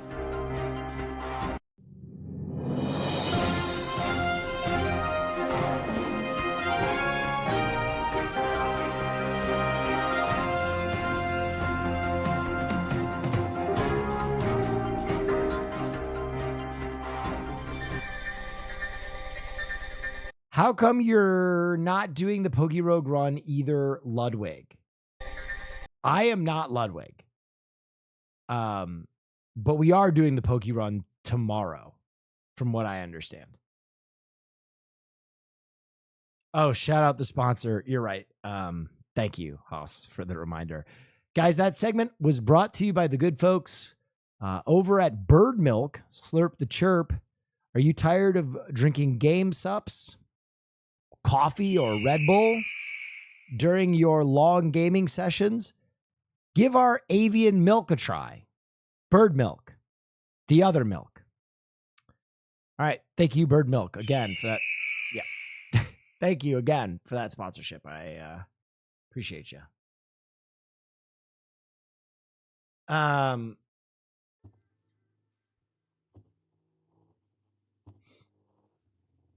that was a good segment. Good Monday, guys.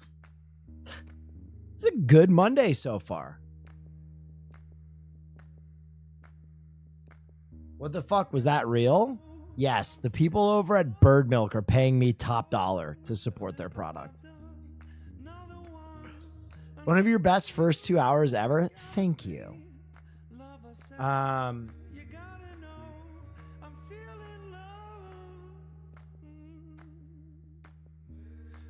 Can you do a segment where you dress as a priest and chat confesses your sins to you? I'm pretty sure Pay Money Wubby did that. But I mean, Donna is coming back. We got the first preliminary look at how the set might look, which I'm very excited about. And my chat froze. Hold on. Dude, I swear, Stream Elements is fucking so janky right now. All right, well, I just got to go on my channel to read chat. Pugyu Donna is coming back. She is. Speaking of milk, new Homelander MK1 trailer. All right, let's take a look. I think I'll look at a few more things. And then I'm going to play some Hades because I really want to play it and I've been saving it for stream.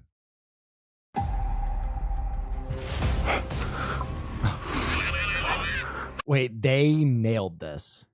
They nailed this so fucking hard.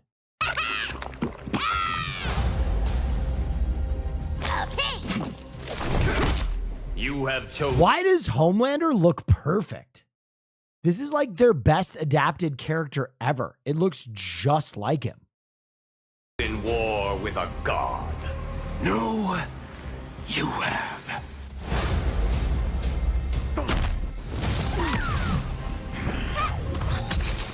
Oh, fuck yeah. Oh, fuck yeah.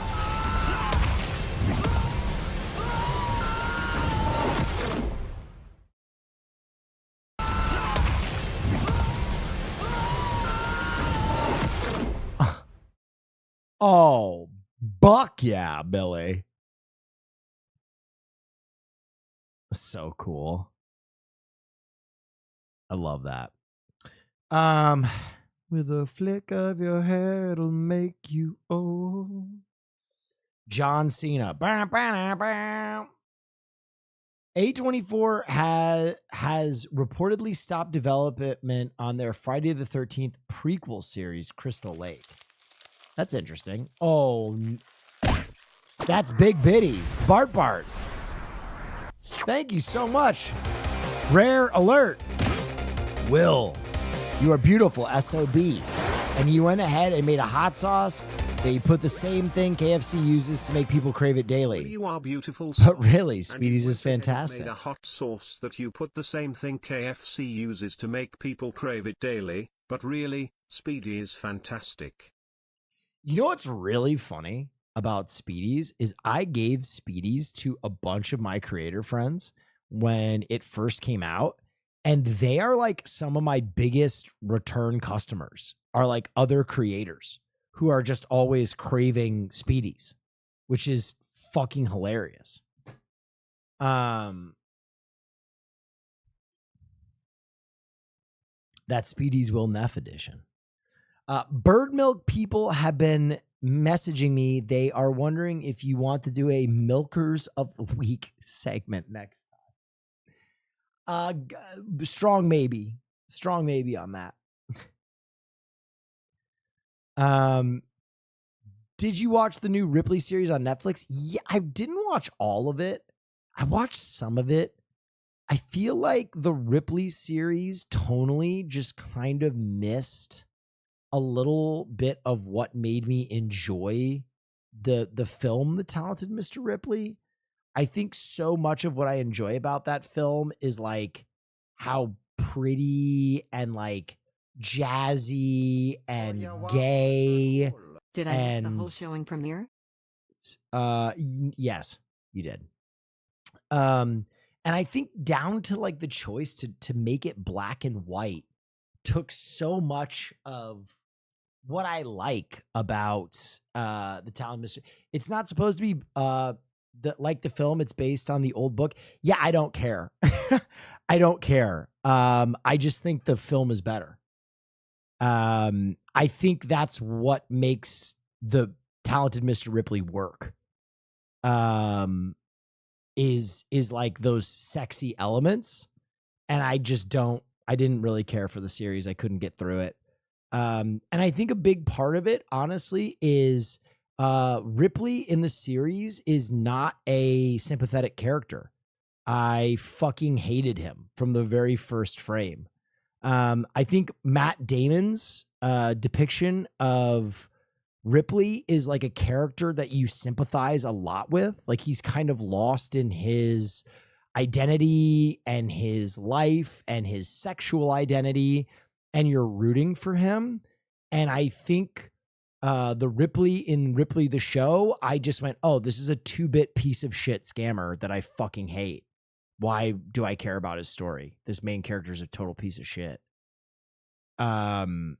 So I might go back and watch more of it, but I really had a hard time getting into it because I hated the main character so much. Because I hate scammers. I fucking despise scammers. And this, like, I think Catch Me If You Can does the same thing, where even though DiCaprio's a scammer, you really like get on board with how sympathetic his character is. And I think the Ripley and Ripley is just like, ew. Who is this like person?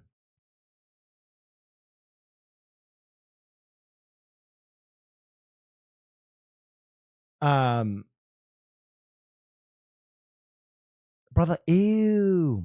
You're supposed to hate him. You're supposed to hate him. He's just totally egotistic sociopath. Yeah, I don't think that ever works. I'll be honest with you. I don't think that ever works in film or television. I don't think you can ever have a story where you just completely despise the main character. I just don't think it's like, even in stories where the main character is like a complete sociopath monster, they're still like charismatic enough that you enjoy them. So people have given examples. Homelander, I still think people like Homelander. Joffrey isn't the main character of oh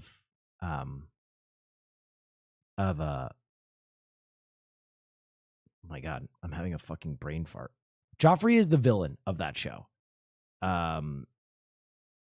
Game of Thrones. Yeah.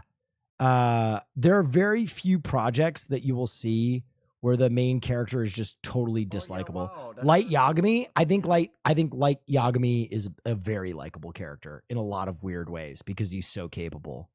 And I think you're supposed to relate to Light Yagami in a lot of ways.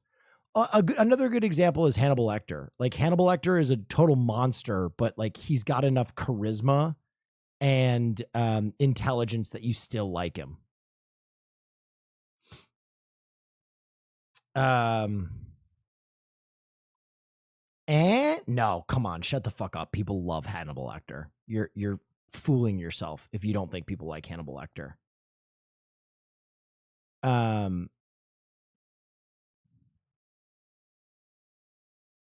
Also, I think some of the characters you're mentioning are the villains. They're the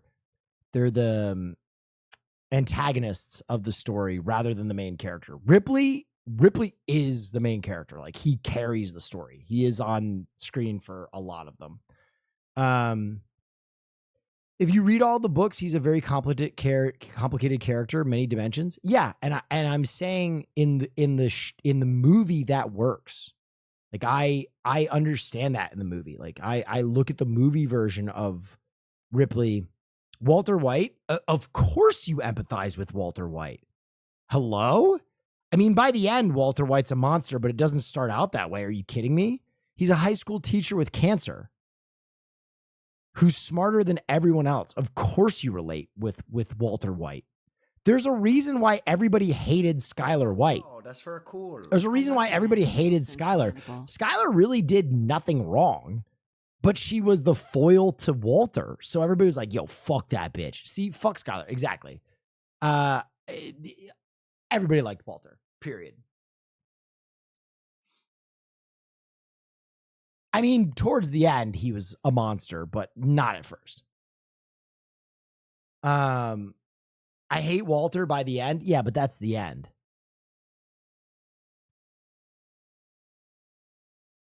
Yeah, so I don't know. I just, when I was watching Ripley the series, like from the first frame, I was like, ew, this dude is gross. That was the other thing. He's just gross. He's like, he's just gross. He's just gross. Loki, dude, Loki is charming. You guys are only proving my point more, to be honest. Like, you're kind of failing to prove me wrong by listing a bunch of antagonist main characters who are like charming and fun and empathetic.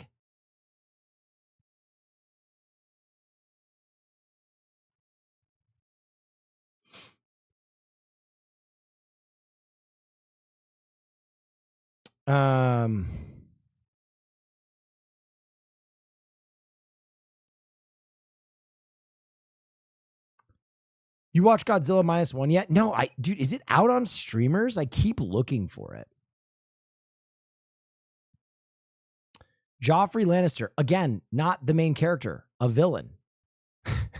Literally the villain of the show. I would say the main character of Game of Thrones is Jon Snow. If I had to point to a main character of the entire thing, it's Jon Snow.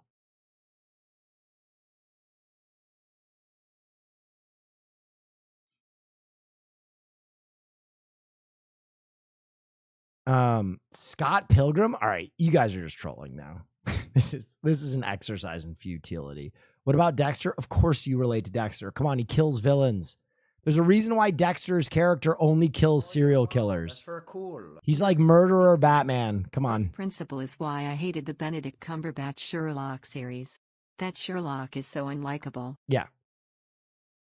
Hannibal, again, you love Hannibal. I'm sorry, whether it be the movie or the series, you're in love with both Mads Mikkelsen and Sir Anthony Hopkins.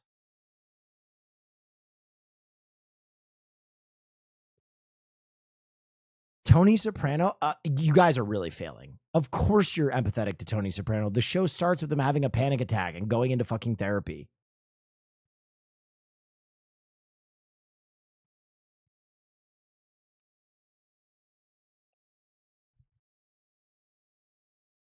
People are just trolling. I think so. I like there are better examples. Listen, if you want a good example, I'll do this for you, chat, because you guys fucking suck at this. Do you like bananas?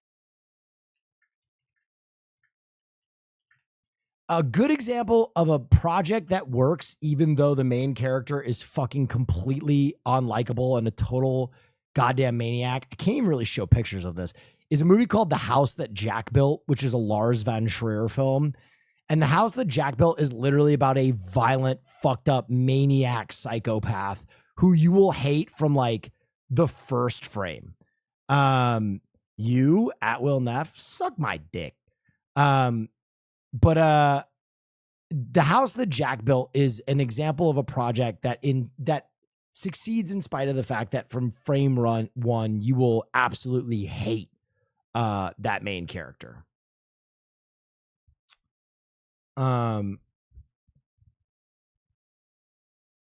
There's also Anton Chigurh from No Country for Old Men. Again, not the main character. Guys, how have you completely misread so many projects? Josh Brolin is the main character in No Country. Javier Bardem is the antagonist. He's the bad guy in that movie.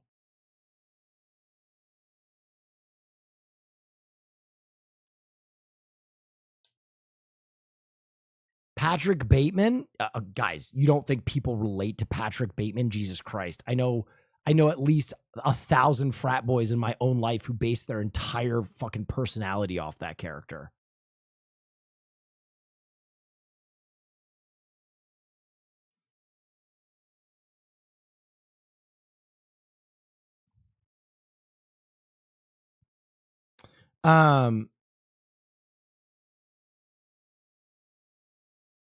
Listen, listen, guys, you just keep naming names and you're doing such a bad job.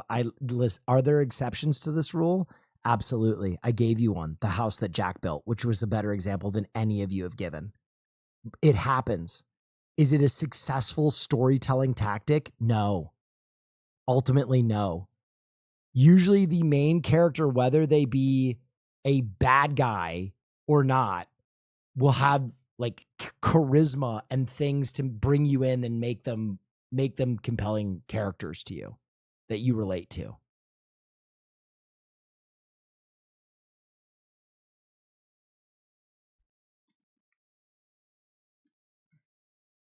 Every single example given just reinforces your point. I know, this is kind of wild. This is like watching salmon swim upstream to die. It's such a weird. It's like I'm like, yeah, we're on the same page, guys. We're all in. We're agreeing with the same thing. I'm just saying. Sometimes it's less effective. Kalu, the kid from the Joker, guys. Joker is one of the we'll talk about Joker. Joker is one of the most relatable characters ever for everybody, right? The whole point of Joker is one bad day, right? It's the idea that a character doesn't want anything. He just wants to watch the world burn, right? If Joker had some kind of selfish interest, I don't think he would be a character people relate to. The problem is that Joker is basically a reflection of people dealing with the insanity of society by being insane. Alex Clockwork Orange, that is a great example of a very unlikable main character that where the project still works. That chatter did a good job. Clockwork Orange is a good example. You did it. There you go. No, I meant you on Netflix. Oh, I thought you were just saying I'm an unlikable protagonist. You on Netflix? No, come on. Everybody loves Joe. What? Guys, people love these bad guys you're talking about. People fucking adore them. There were literally women on Instagram like, I wish Joe would stalk me. What are we talking about? Oh, yeah, wow. That's very cool. Yo, Willie.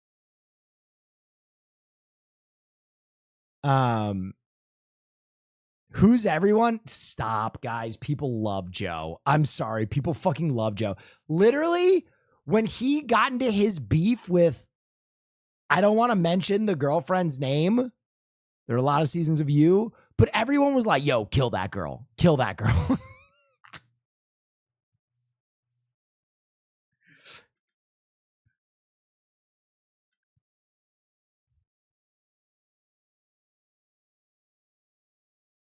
Oh, she deserved it. You see? Do you see? Do you see? Who was the first anti-hero? God, that's a good question. I'll Google that. Who was the, Judas?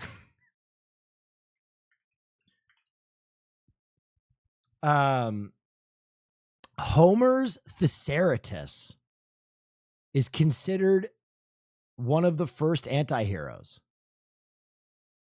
Huh. Homer's Thesaurus. I don't even know who Thesaurus is.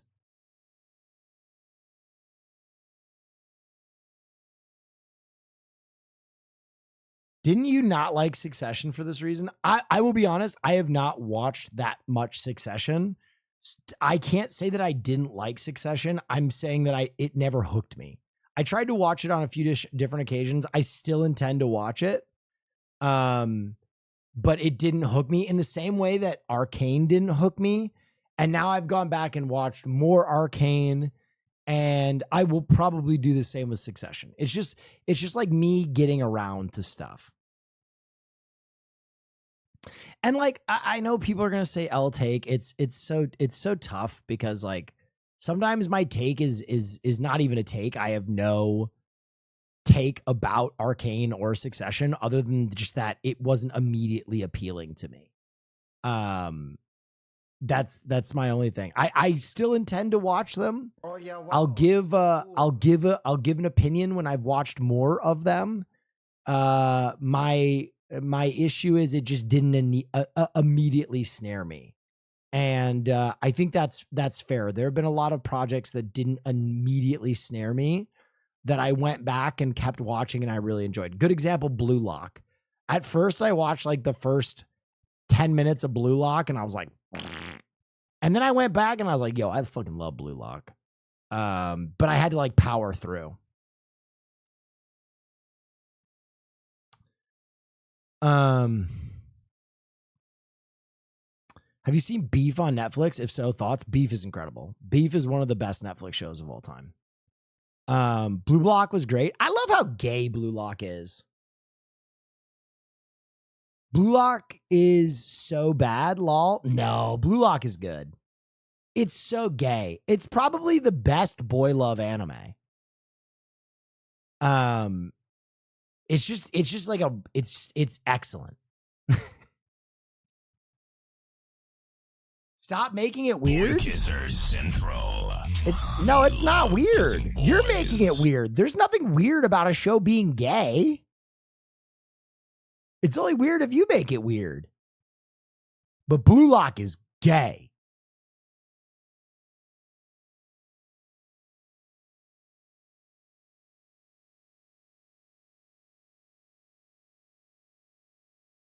And like, it's not like, oh, Will's making it gay. No, dude, they're like in every episode, they're in like a hot tub together. or like staring at each other's dicks or like fighting over a bed. Like it's like intentionally gay.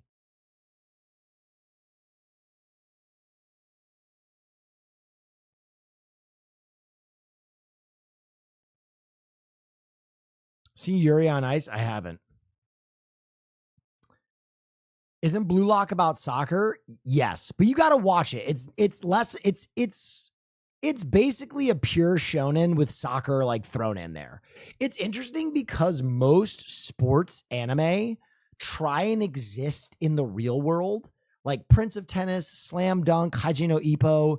They're animes certainly, and they have like an anime sensibility, but they still try and like keep it at least a little realist compared to a lot of anime. Blue Lock doesn't give a shit. Blue Lock is like, yeah, this is a shonen. Nothing about this could ever happen in real life. We don't give a shit. So it's kind of cool to see that take on a sports anime. Ippo is the best. I love Hajime no Ippo. I fucking love Fighting Spirit. I thought I was the only one that thought it was gay when it was airing. No, I'm pretty sure they even categorize it as boy love. I think it's even like categorized as like having heavy boy love elements. I missed your take on the Shogun finale. Did you enjoy it? Yeah, I enjoyed it. I'll say I could have enjoyed it more. Is what I will say. I enjoyed it. I probably could have enjoyed it more.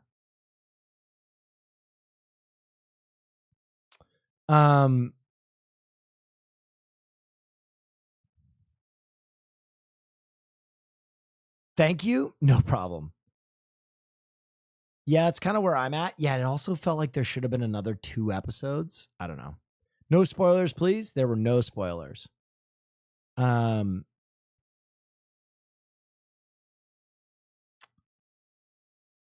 Speaking of anime, this crossover is going to be special, don't you think? Is this... Whoa. What? A Baki crossover? 強き者が全てを決める剣眼会本来相まみえぬはずの2つの裏格闘技団体が今雌雄を決算としていた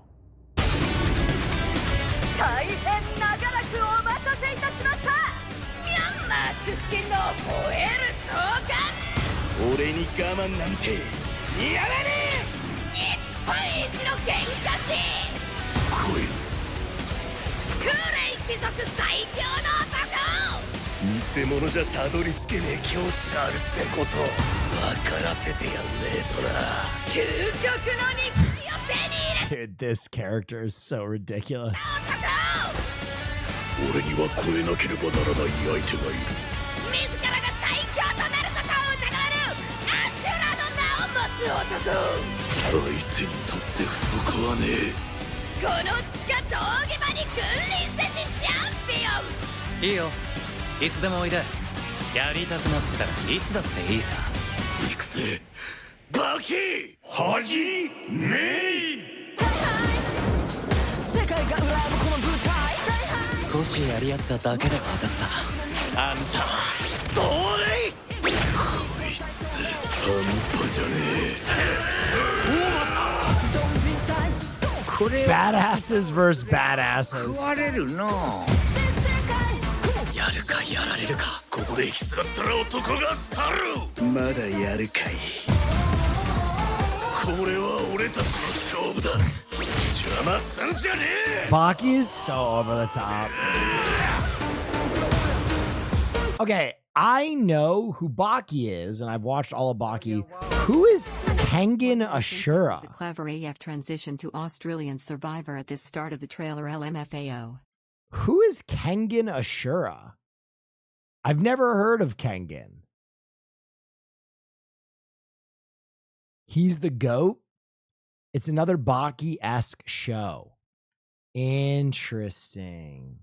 I'll have to check it out. Baki, I kind of had to learn how to watch Baki. because Baki is like so insane. The violence is like so wild that I had to like learn to be okay with it. Because like in every episode, it'll be like, this fighter shattered both of his arms and had a finger ripped off and had his eyes gouged out.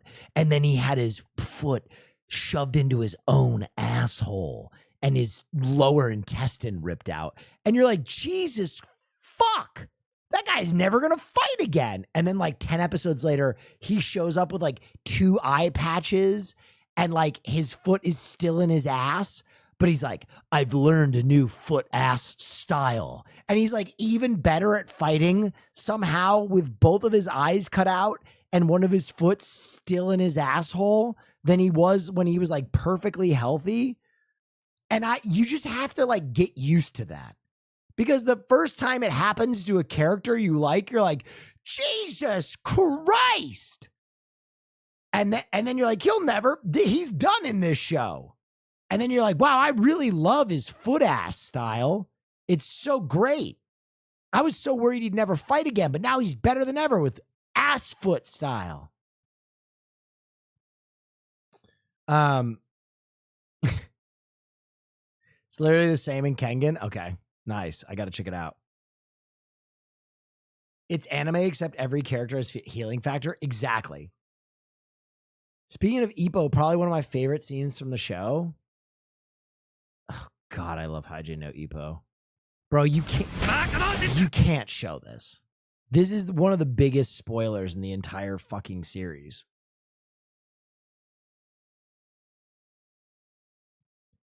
Listen, I love Haiji no Ippo, but we can't show that. That spoils the entire anime. It's been out for 40 years, Will. Listen. That is like, what is that? That's like episode 200. It's like the climax of the entire first arc.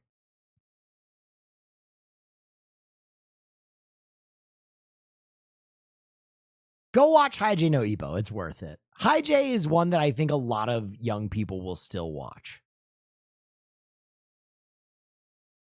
The Dempsey roll, baby.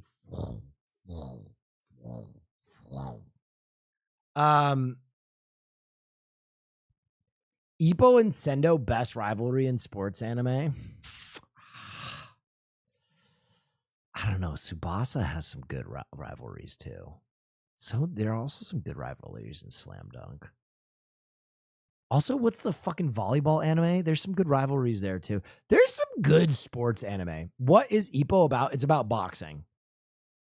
It's considered the best sports anime. Thought you might actually like this. Actually super dope. See a fascinating back in the day. Incredibly hyped to discover that this random issue of Wizard I picked up yesterday in 1995, one where they cast a potential X-Men movie. Oh, this is sick. I can't wait for these castings. Bishop. I don't even know who this actor is. Okay. Insane. Nailed this casting. This would have been a great casting. I don't know who this actor is. Michael Dorn. Oh, he was Worf. Oh, he's Worf from Star Trek The Next Generation. Okay. Dolph Lundgren as Colossus would have been fucking insane. This would have been unreal. Glenn Danzig as Wolverine? Shoot it into the tip of my cock. This is the greatest fan casting of all time. Glenn Danzig? Mother, tell your children not to go my way. Tell your children not to. Dude. Okay. Jean-Claude Van Damme as Gambit, big energy. The woman from Wayne's World as Psylocke, amazing. Miss David Bowie as Storm. Oh yeah, wow, that's very cool. Nicole Kidman. Official translator from Viz Media. Who if you need any translation work for nerd stuff. A fan from Japan. Oh, yes. Thank you. We might have to hit you up. My Duolingo is going very well, though. This casting is incredible for the time. Dude. Okay. Clint Eastwood as Cable. Already he was too old here. Already he was way too old. That's insane. But I love it. Oh, there's more. Oh my God. Rutger Hauer from fucking Blade Runner as Magneto. Holy shit. Oh yeah, wow, that's very cool. Holy Mr. Neff, how are we feeling about a Timberwolves sweep? Timberwolves sweep? That'd be awesome. I'm a big Ant fan.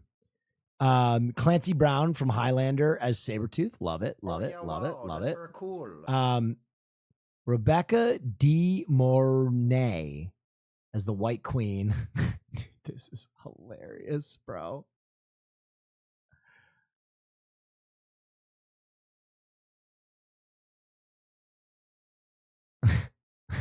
This casting is fucking amazing. Vader from the WWF is Juggernaut.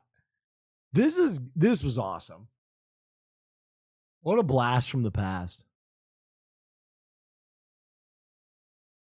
The CGI artist for the Kengan anime is pretty similar. Or it was pretty questionable. Oh, sorry. Even if the anime choreography is top tier, I'd highly recommend the manga. Where do you even watch this show? Not bound by a particular form. He's naturally gifted in terms of both offense and... Oh, I see. Magneto is certainly a high-level striker. It's got like the Berserk CGI style.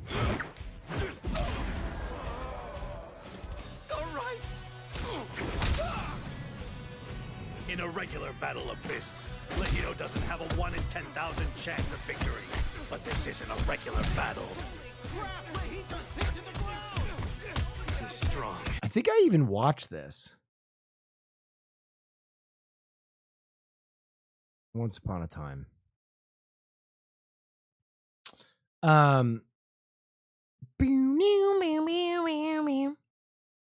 Any news on Crunchyroll sponsorship? No, not yet. I feel bad. Speaking of comic books, did you already take a look at the new Superman suit? Yeah, we talked about it at the beginning of stream. A lot of you weren't there. I'll give my quick take again because I was actually a big fan of it. I know a lot of people had an issue with the fucking beam here. They were like, oh, it looks like AI, blah, blah, blah. It's fucked up. It's messed up. It's shitty. But I actually think that there is a purpose for why they have it like this. They want, so people are saying, yeah, exactly. It's loose fitting. I think it's loose fitting for a reason. I think they wanted it to look as though he had lost weight because if you look at the actor, he's actually jacked. He's actually fucking piped up right now. And I think the reason they wanted the suit to be a little loose is because they want him to look like he's lost weight or he's depleted. Because ultimately, this Superman that we're seeing is a depleted version of himself.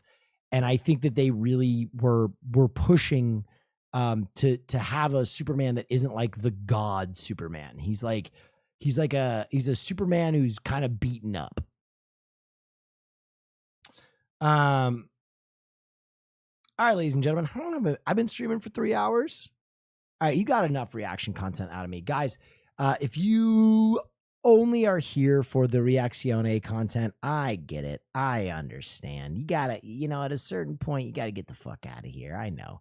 I'm only here to entertain you. But, ladies and gentlemen, there is a new game that came out tonight that I have been waiting to play patiently. I think I'm going to do one run of this game with the native music in the game, and then I'll probably have my own soundtrack. But I've been really, really excited to play Hades 2. And I know you guys fucking love my gaming anyway. So I'm really excited to play it with you guys for the first time. I haven't cracked it open at all. Tomorrow I'm going to be doing a nice long stream with Ludwig. I think we're going to be doing Poke Rogue together, which I'm really excited about. And then Wednesday we're going to be doing a movie night. I'm very excited for movie night. So we got a jam-packed full week. If you are choosing to tune out now. But for those of you who are sticking around, I'm about to bust open some Hades. Crack that bad boy.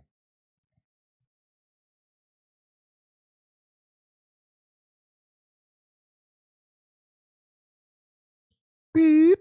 Oh, yeah. 1 second.